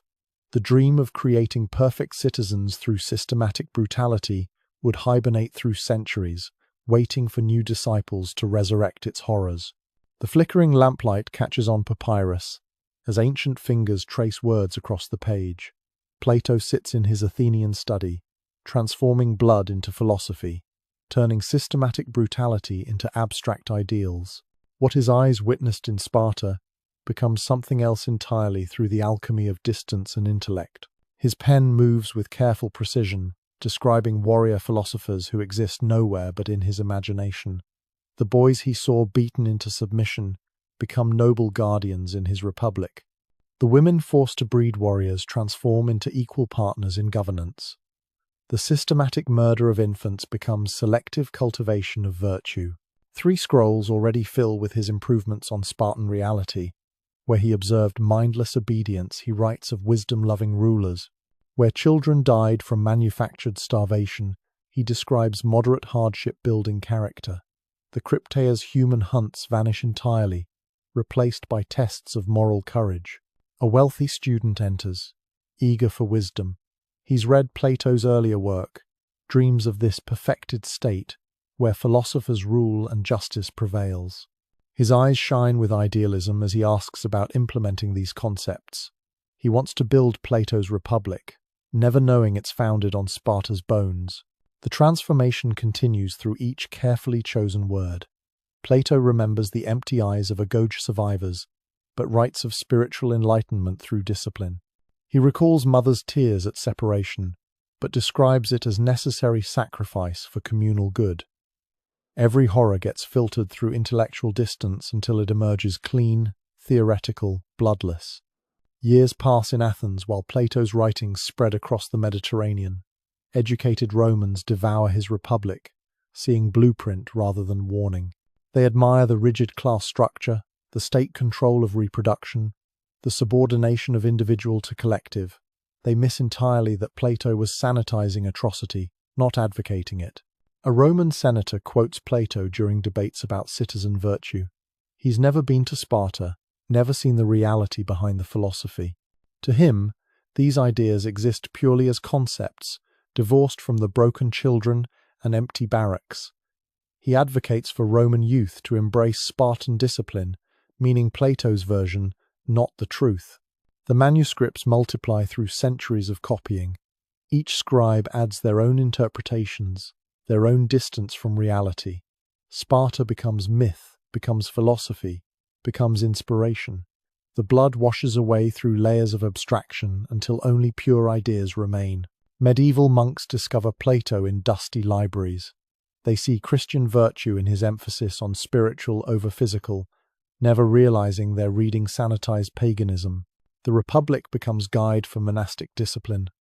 Brothers wake at midnight for prayers, eat simple food, subordinate desires to community.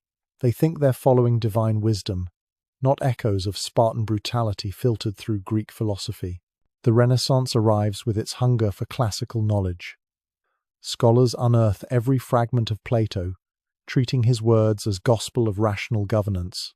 They establish academies modelled on his philosophical schools, never knowing these trace back to barracks where children learned through starvation.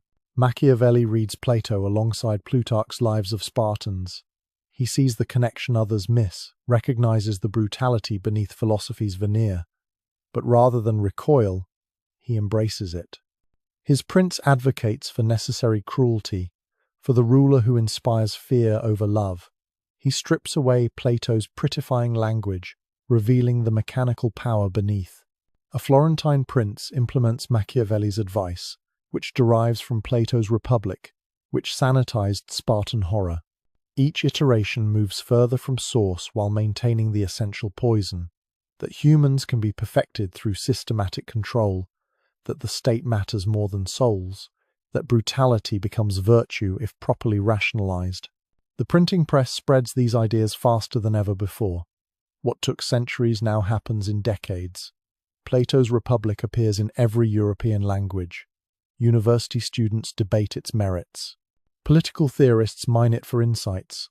All the while, the original Spartan reality fades further into myth. Thomas More reads Plato while composing Utopia. He imagines an island of perfect citizens, living in harmony through rigid control. Children raised communally, property abolished, conformity enforced through social pressure.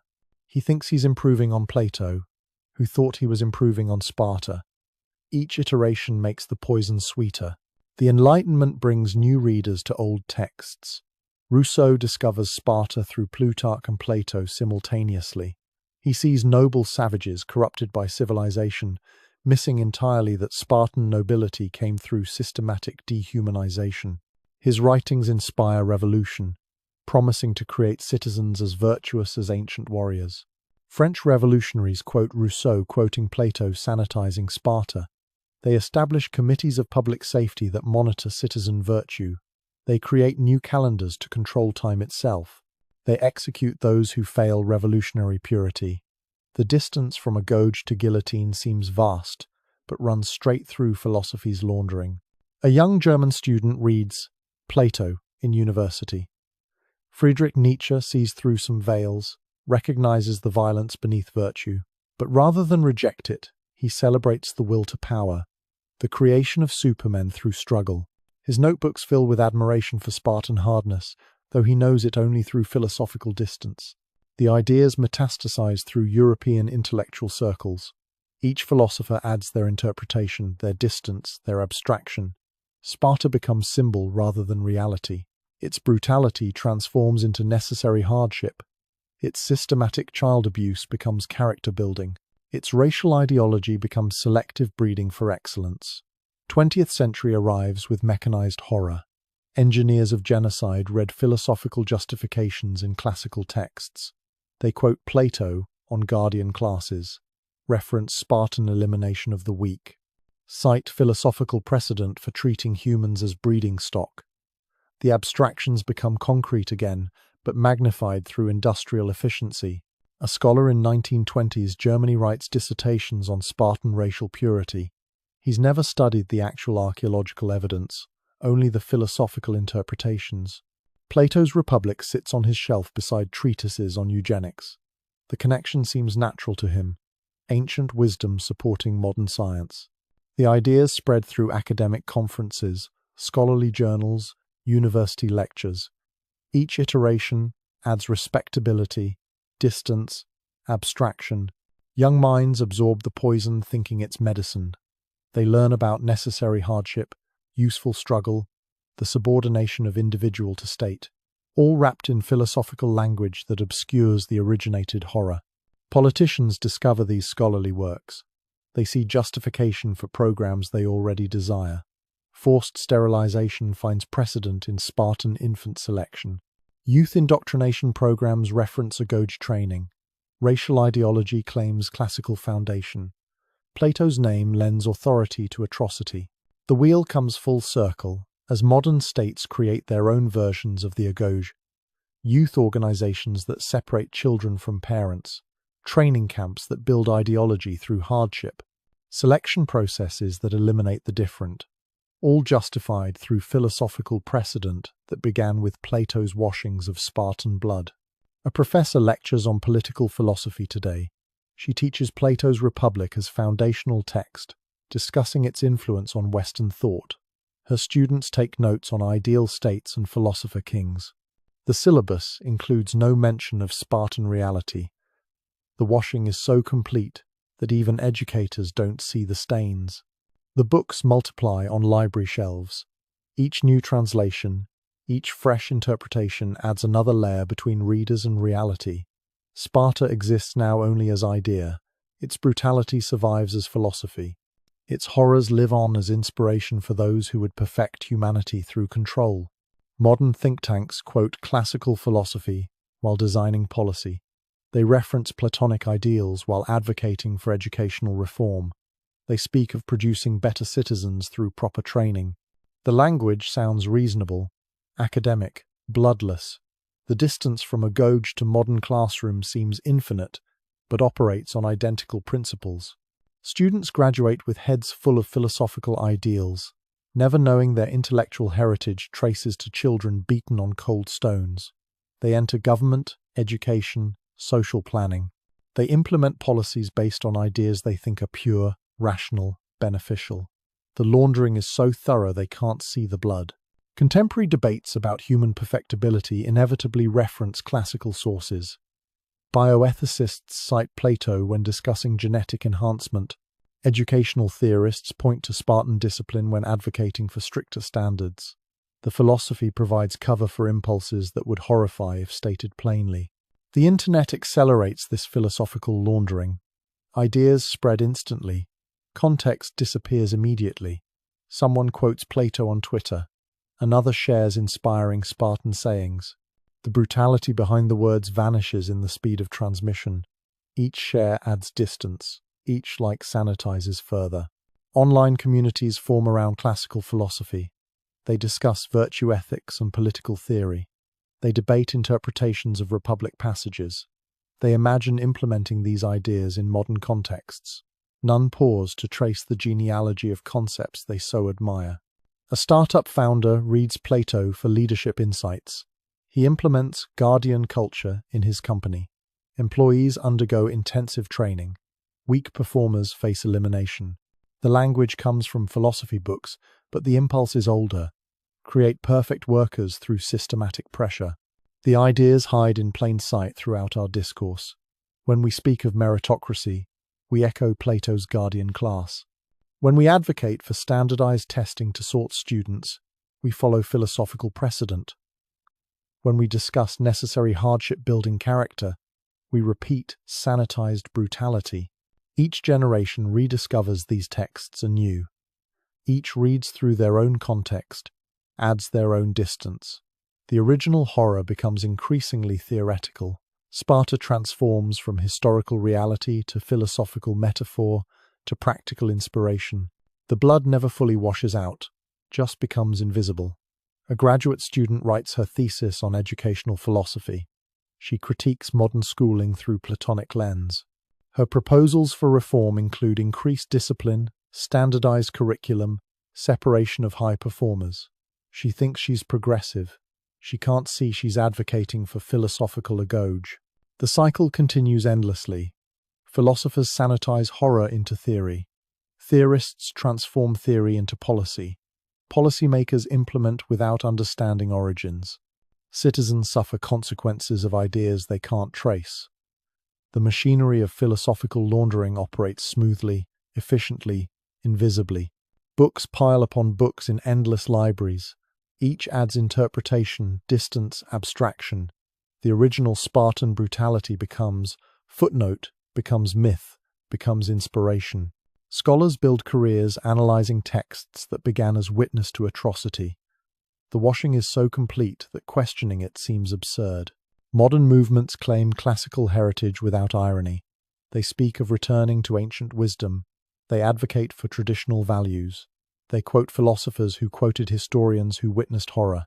Each iteration of distance makes the poison seem like medicine. The final washing comes through time itself. Centuries create their own abstraction. What happened becomes what was written, becomes what was interpreted, becomes what we believe. Sparta exists now only as idea, its reality buried under philosophical sediment. We consume these ideas daily without recognition.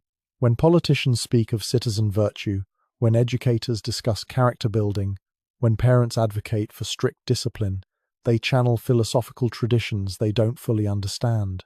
The language seems reasonable because the blood dried centuries ago. A child enters kindergarten designed around pedagogical theories tracing to philosophical interpretations of Spartan brutality. She doesn't know this. Her teachers don't know this. The administrators who designed the curriculum don't know this. The washing is complete. The ideas live on, cleaned of their horror, ready to inspire new generations of refined brutality. Tomorrow's philosophers will read today's interpretations of yesterday's sanitizing of ancient atrocity.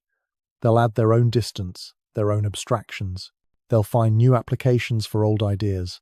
The cycle continues, perfect in its ability to transform blood into wisdom, horror into philosophy, brutality into inspiration. But the blood remains, invisible but present, in every philosophical system that values perfection over humanity, state over individual, idea over life. Plato's pen washed it from sight, but not from consequence. The ideas live on, poisoning each generation that mistakes philosophical abstraction for wisdom. The lamplight fades in modern libraries as students close their philosophy texts.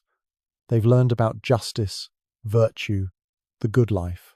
They've absorbed ideas cleaned by centuries of intellectual distance. Tomorrow they'll apply these concepts, never knowing they're implementing echoes of systematized horror, professionally laundered through history's most successful philosophical washing. What happens when brutality becomes philosophy?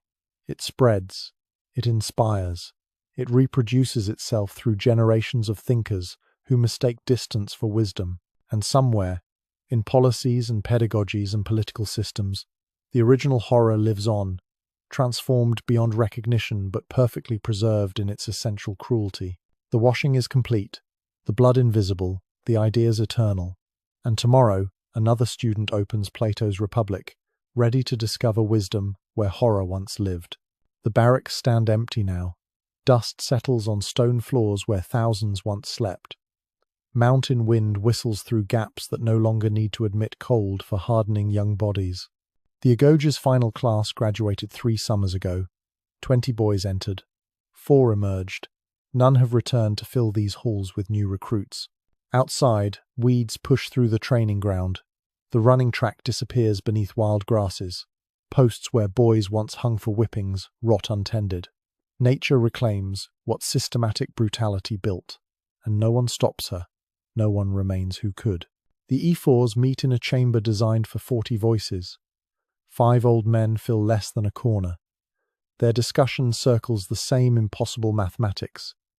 800 warriors left in all Sparta, most past 40. The youngest approaching 30, with no generation rising behind them. Maps cover their table, marking territories once controlled through fear. Now those borders exist only in memory. Athens sends no tribute. Thebes ignores demands. Even tiny villages that once trembled at Spartan approach now trade freely, farm peacefully, plan futures without considering what the warriors might do. Because the warriors can do nothing. The birth rate statistics make grim reading. 7 years since a male child survived past inspection. The few born arrive weak from mothers too old, too exhausted, too broken by previous losses. The inspection standards haven't loosened. Perfection still demands its price. The price now exceeds what biology can pay. Commander Alexios tours the empty Agoge monthly. Habit more than hope drives these visits. He counts vacant sleeping spaces. 300 boys once filled this hall. The silence presses against his ears like physical weight. His footsteps echo in spaces meant for young voices he'll never hear again. The kitchen stores no food. Why stock provisions for students who don't exist? The massive pots that once held thin gruel for hundreds gather dust and spiderwebs. Rats nest in corners where boys once fought over scraps. The transformation from place of transformation to tomb happened gradually, then suddenly. He remembers his own time here, 43 years ago, arriving terrified at 7. The cold, the hunger, the systematic breaking down of everything soft. 200 entered with him. 30 survived to earn their red cloaks. Now he commands the remnants of a system that consumed itself through excellence. The weapons training ground tells its own story of decline. Practice spears lean forgotten against walls. No young hands grip them daily, wearing wood smooth through repetition. The bronze points have gone green with verdigris. Some have fallen, lie scattered like bones after a feast. No one bothers collecting them. A merchant from Corinth visits, seeking trade agreements. He walks streets that once thundered with marching warriors. Now he counts more helots than citizens. They still bow, still scurry aside from habit, but their eyes hold knowledge. The mathematics have finally shifted. 7 to 1 has become 70 to 1, and dropping. The merchant finds no one authorized to negotiate. The ephors argue over who holds what authority in a state designed for thousands but containing hundreds. The elaborate governance structure assumes numbers they no longer possess. Positions stand vacant. Responsibilities overlap and conflict. The machinery of state grinds against its own emptiness. In the women's quarters, similar devastation spreads. The gymnasium where girls once trained stands silent. No young bodies building strength for breeding. The youngest Spartan woman passed 40 last winter. Their wombs, source of warriors, have aged beyond utility. The system that demanded their fertility now reaps barren consequence. These women gather in small groups, discussing what cannot be discussed. The end. It approaches with mathematical certainty. No births means no future. They've spent lives producing sons for a machine that devoured what it created. Now the machine starves, and they feel relief mixed with existential terror. A few suggest accepting foreign brides. The words hang in air like blasphemy. Spartan blood diluted, the purity that justified everything, abandoned. The proposal dies unspoken. Better to end than bend. The ideology that created this extinction forbids its own solution. The helot population watches and waits. Generations of brutal suppression taught patience. They need not rebel. Time fights their battle now. Every season brings fewer masters. Every year shifts the ratio further. They farm the same fields, tend the same houses, but the weight on their shoulders lightens with each empty Spartan home. Some helots have stopped bowing entirely. No punishment comes. Who would administer it? The remaining warriors patrol territories they can't possibly control. The young men who once hunted helots for sport during Crypteia exist only in memory. The system of terror requires terrorists. Sparta ran out. The treasury empties as surely as the barracks. No new conquests bring wealth. Existing territories stop sending tribute. The economic model assumed military dominance. Without warriors to enforce collection, the gold stops flowing. Without gold to maintain systems, the infrastructure crumbles. Each failure accelerates others. A warrior returns from patrolling the northern border. He reports settlements that once paid tribute now laugh at Spartan demands. They know the numbers. Everyone knows the numbers. 800 old men cannot threaten thousands. The reputation that once conquered through fear alone has met numerical reality. In council, someone finally speaks the unspeakable. Perhaps they could modify the agauge, make it less lethal, allow more boys to survive. The silence that follows carries the weight of centuries. Everything Sparta is comes from that brutal selection. Soften it. And are they still Spartan? The question has only one answer they can accept. The youngest warrior is 28. He survived an agauge class where 37 of 40 died. He represents perfection, as Sparta defines it. Also extinction. No amount of individual excellence compensates for numerical absence. He trains daily in empty grounds, maintaining skills that will never face real tests. Archaeological evidence from this period grows thin. A civilization collapsing leaves fewer traces than one thriving. The workshops that produced weapons close one by one. The records that tracked births and deaths trail into silence. Even grave markers become scarce. The dead outnumber the living who might bury them properly. Foreign observers document the decline with fascination and horror. They describe streets where houses stand empty, markets where few vendors serve fewer customers, temples where prayers echo unanswered. The Sparta that terrified Greece for centuries fades like morning mist, leaving only reputation and ruins. A delegation from Athens arrives, officially to negotiate treaties.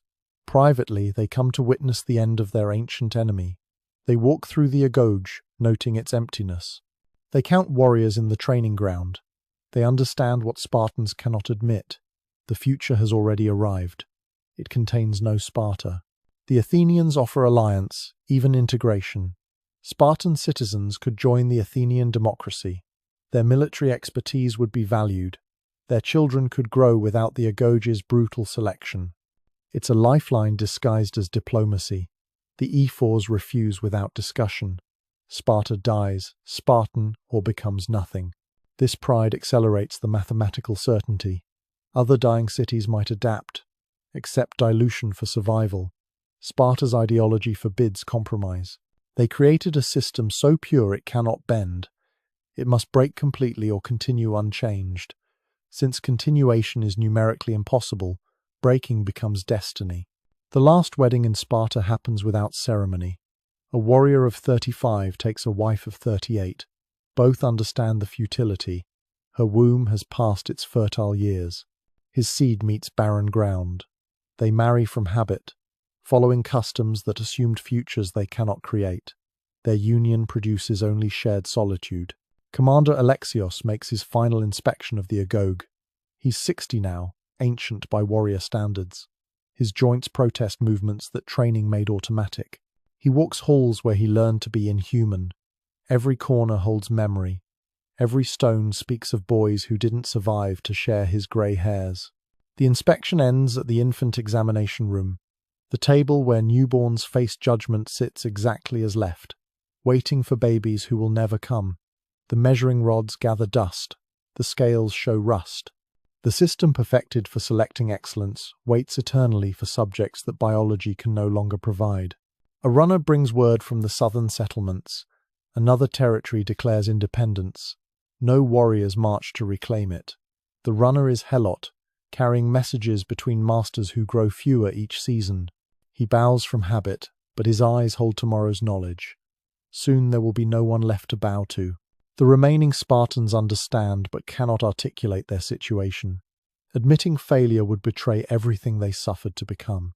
They are perfect warriors in a world that no longer needs their perfection. Living artifacts of a system that achieved its goal so completely it erased its own existence. The women meet again, voices lower this time. One suggests something unthinkable. Leave Sparta, find foreign husbands, bear children who might live without the agoge's hunger. Become mothers instead of warrior producers. The silence stretches long before someone speaks. Then we wouldn't be Spartan, as if that settles everything. It does settle everything. They'd rather cease existing than exist as something else. The ideology that shaped them allows no alternative identity. They are Spartan women or they are nothing. Since being Spartan women means childlessness in empty houses, they choose that familiar nothing over unknown something. A season passes. The numbers drop to 600 warriors. Natural death claims what battle no longer can. Hearts that survived decades of combat fail in empty barracks. Bodies that endured impossible training wear out with no one to replace them. Each funeral shrinks the survivor circle. The Helots now outnumber Spartans 100 to 1. The mathematics scream revolution. Yet no uprising comes. Why fight the dying? Why risk everything against an enemy defeating itself? They continue their servitude with patience that spans generations. Freedom approaches on demographic feet. The market square where Helots once faced ritual humiliation stands empty most days. No one maintains the pretense of control through terror. The wine forced down throats, the public beatings, the random executions, all these stopped when too few remained to administer them. The apparatus of oppression rusts unused. Young Helot men walk more boldly now. They meet eyes when Spartans pass. They speak in normal voices, not whispers. They plan futures that extend beyond next season's survival. Some even cease the ritual bowing, testing boundaries that exist now only in memory and habit. The Ephors issue edicts no one enforces. They declare policies for territories no longer controlled. They assign positions in hierarchies that exist only on papyrus. The government continues its functions with perfect form, ignoring that substance vanished years ago. Ritual without reality, continuing because stopping would acknowledge the end. A trader brings news from across Greece. Other cities flourish. Athens builds new temples. Corinth's merchant fleet expands. Thebes experiments with democracy. The world moves forward while Sparta stands frozen, a perfectly preserved corpse maintaining poses of life. The last attempt at military campaign becomes farce. 50 warriors march to reclaim a rebellious village. The villagers meet them with laughter, not fear. Old men in bronze armor demanding tribute from a population that could overwhelm them by sheer numbers. The warriors return without fighting. Even they understand the absurdity. In the royal archives, scribes maintain records with diminishing purpose. They track bloodlines that will produce no more children. They document military victories that grow ancient while defeats stay fresh. They preserve the ideology in written form, as if words could substitute for the reality bleeding away outside. The youngest Spartan turns 30. No one younger exists to carry forward their traditions. The Agoges' careful brutality created warriors by destroying children. Now, no children remain to destroy. The system perfected itself into extinction, achieving everything except continuance. A philosopher from Athens visits, drawn by morbid curiosity. He expects to find tragedy but discovers something worse. Spartans who cannot see their condition, who maintain rigid customs in empty halls, who speak of future campaigns with no soldiers to fight them. Denial so complete it transcends delusion into existential art. The women gather one last time, 24 where once hundreds met. They perform athletic competitions with bodies past breeding years. They maintain strength that serves no purpose. They are perfect Spartan women in a Sparta that needed them only for wombs now barren. Their excellence mocks its own existence. As autumn arrives, the numbers tell final truths. 400 warriors. No children. No pregnancies. The mathematical endpoint approaches with seasonal certainty. Some cities might take centuries to fade. Sparta's specialized nature allows no such gentle decline. When warriors can no longer be produced, nothing remains. The last Spartan baby would have been born 7 years ago, if any had passed inspection. None did. The standards that ensured excellence also ensured extinction. The final children, thrown from Mount Taygetos, took Sparta's future with them into the chasm. Perfection and death, united in infant bones. Commander Alexios dies in winter. The cold he once endured finally claiming victory. They burn him with full honours, though few remain to witness. His pyre illuminates empty streets. The smoke carries away another fraction of what Sparta was. Soon only ashes will remember the warriors. Spring brings no renewal. The training grounds grow wilder. Buildings begin their slow collapse without maintenance. The helots continue working, but for themselves now more than masters. They plant crops they'll harvest. They repair homes they'll inhabit. They prepare for after. A messenger arrives from Macedon. Philip offers to preserve Spartan military traditions within his army, train his soldiers in their methods, maintain their legacy through adaptation. The 3 remaining Ephors don't even respond. Sparta's methods cannot be separated from Sparta itself. They'd rather die pure than live diluted. The irony escapes no one except the Spartans themselves. Every other Greek city they terrorized survives and thrives. Athens produces art and philosophy.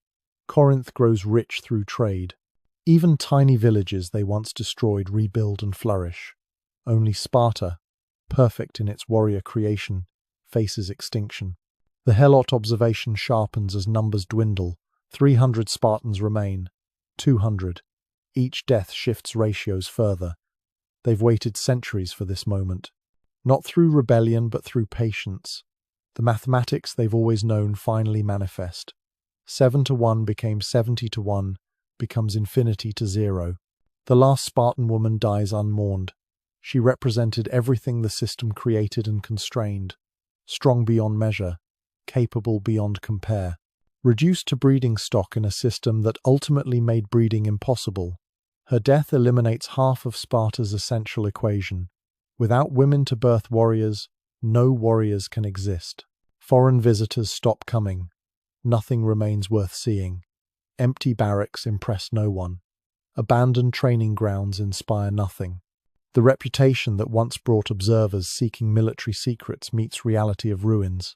Sparta becomes cautionary tale, told in other cities' schools. The annual war declaration against helots passes with no one to declare it.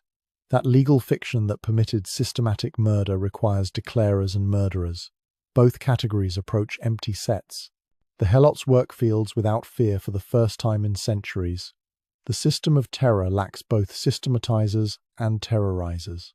100 warriors gather in the assembly. They vote on matters affecting no one, pass laws enforcing nothing, maintain precedents preceding oblivion. The machinery of government continues through momentum alone, gears grinding without purpose or power, perfect form conserving nothing. The youngest survivor reaches 45, middle-aged by any standard, ancient for Spartan warriors. He trains alone in dusty grounds, practices formations requiring hundreds, maintains excellence that context has rendered meaningless. He is everything Sparta wanted, also why Sparta dies. Weeds claim the agouge completely, roofs collapse unrepaired. The stones where boys once froze crack under seasonal pressures. Nature proves more patient than even helot endurance. She dismantles what brutality built, seed by seed, season by season. The systematic becomes systematically undone. The final count comes without ceremony. 50 warriors, no women, no children, no future. The mathematical endpoint achieved through perfect adherence to imperfect ideology. They created the greatest warriors in history by destroying everything necessary to continue creating them. A last embassy arrives from Thebes.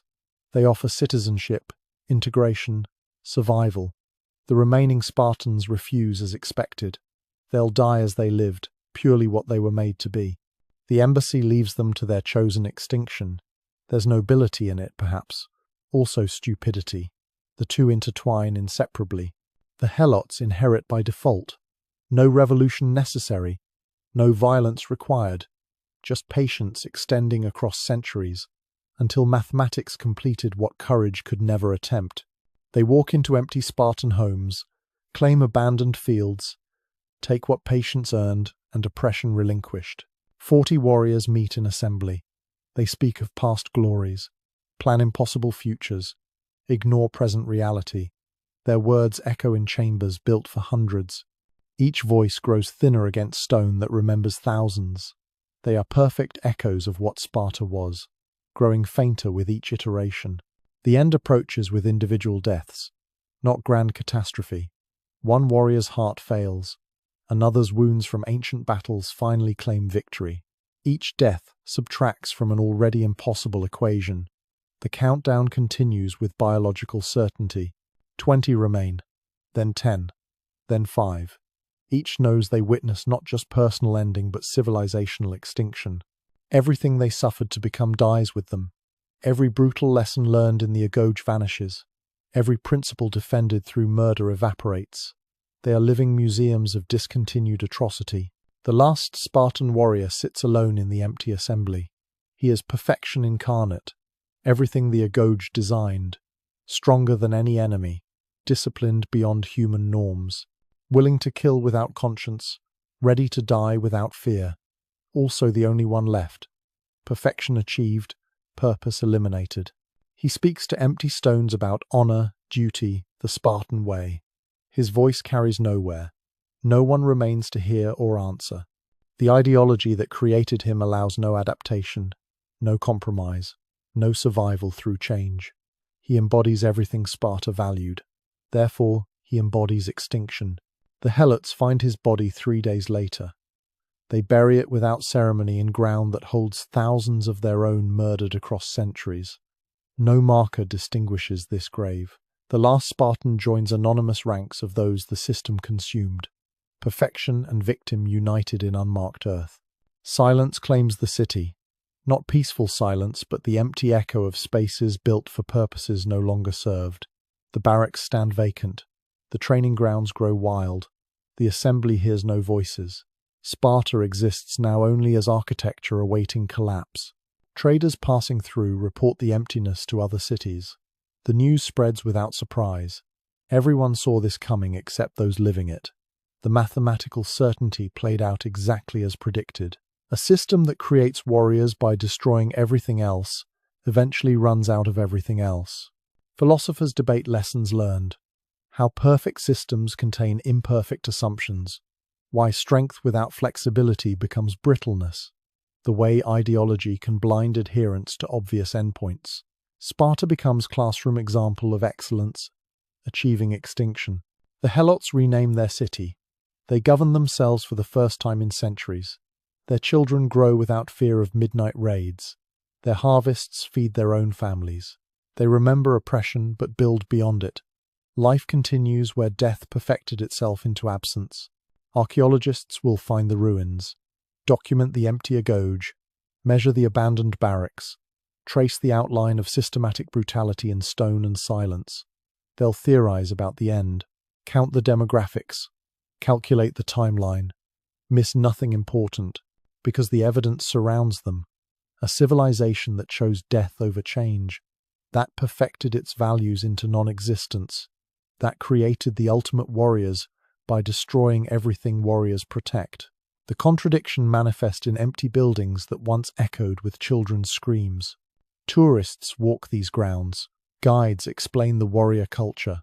Visitors buy replicas of weapons never wielded by the hands that mattered. They photograph ruins without understanding what ruined them. The systematic self-destruction gets simplified into historical curiosity. But the lesson remains for those who look. Excellence without adaptability equals extinction. Perfection without humanity becomes perfectly inhuman. Systems that consume their creators leave only consumed creators and empty systems. Sparta achieved everything it valued, and thus achieved nothing at all. The bones in the apothetae tell the truest story. Infant skeletons accumulated across centuries. The price of perfection, paid in children who didn't meet standards.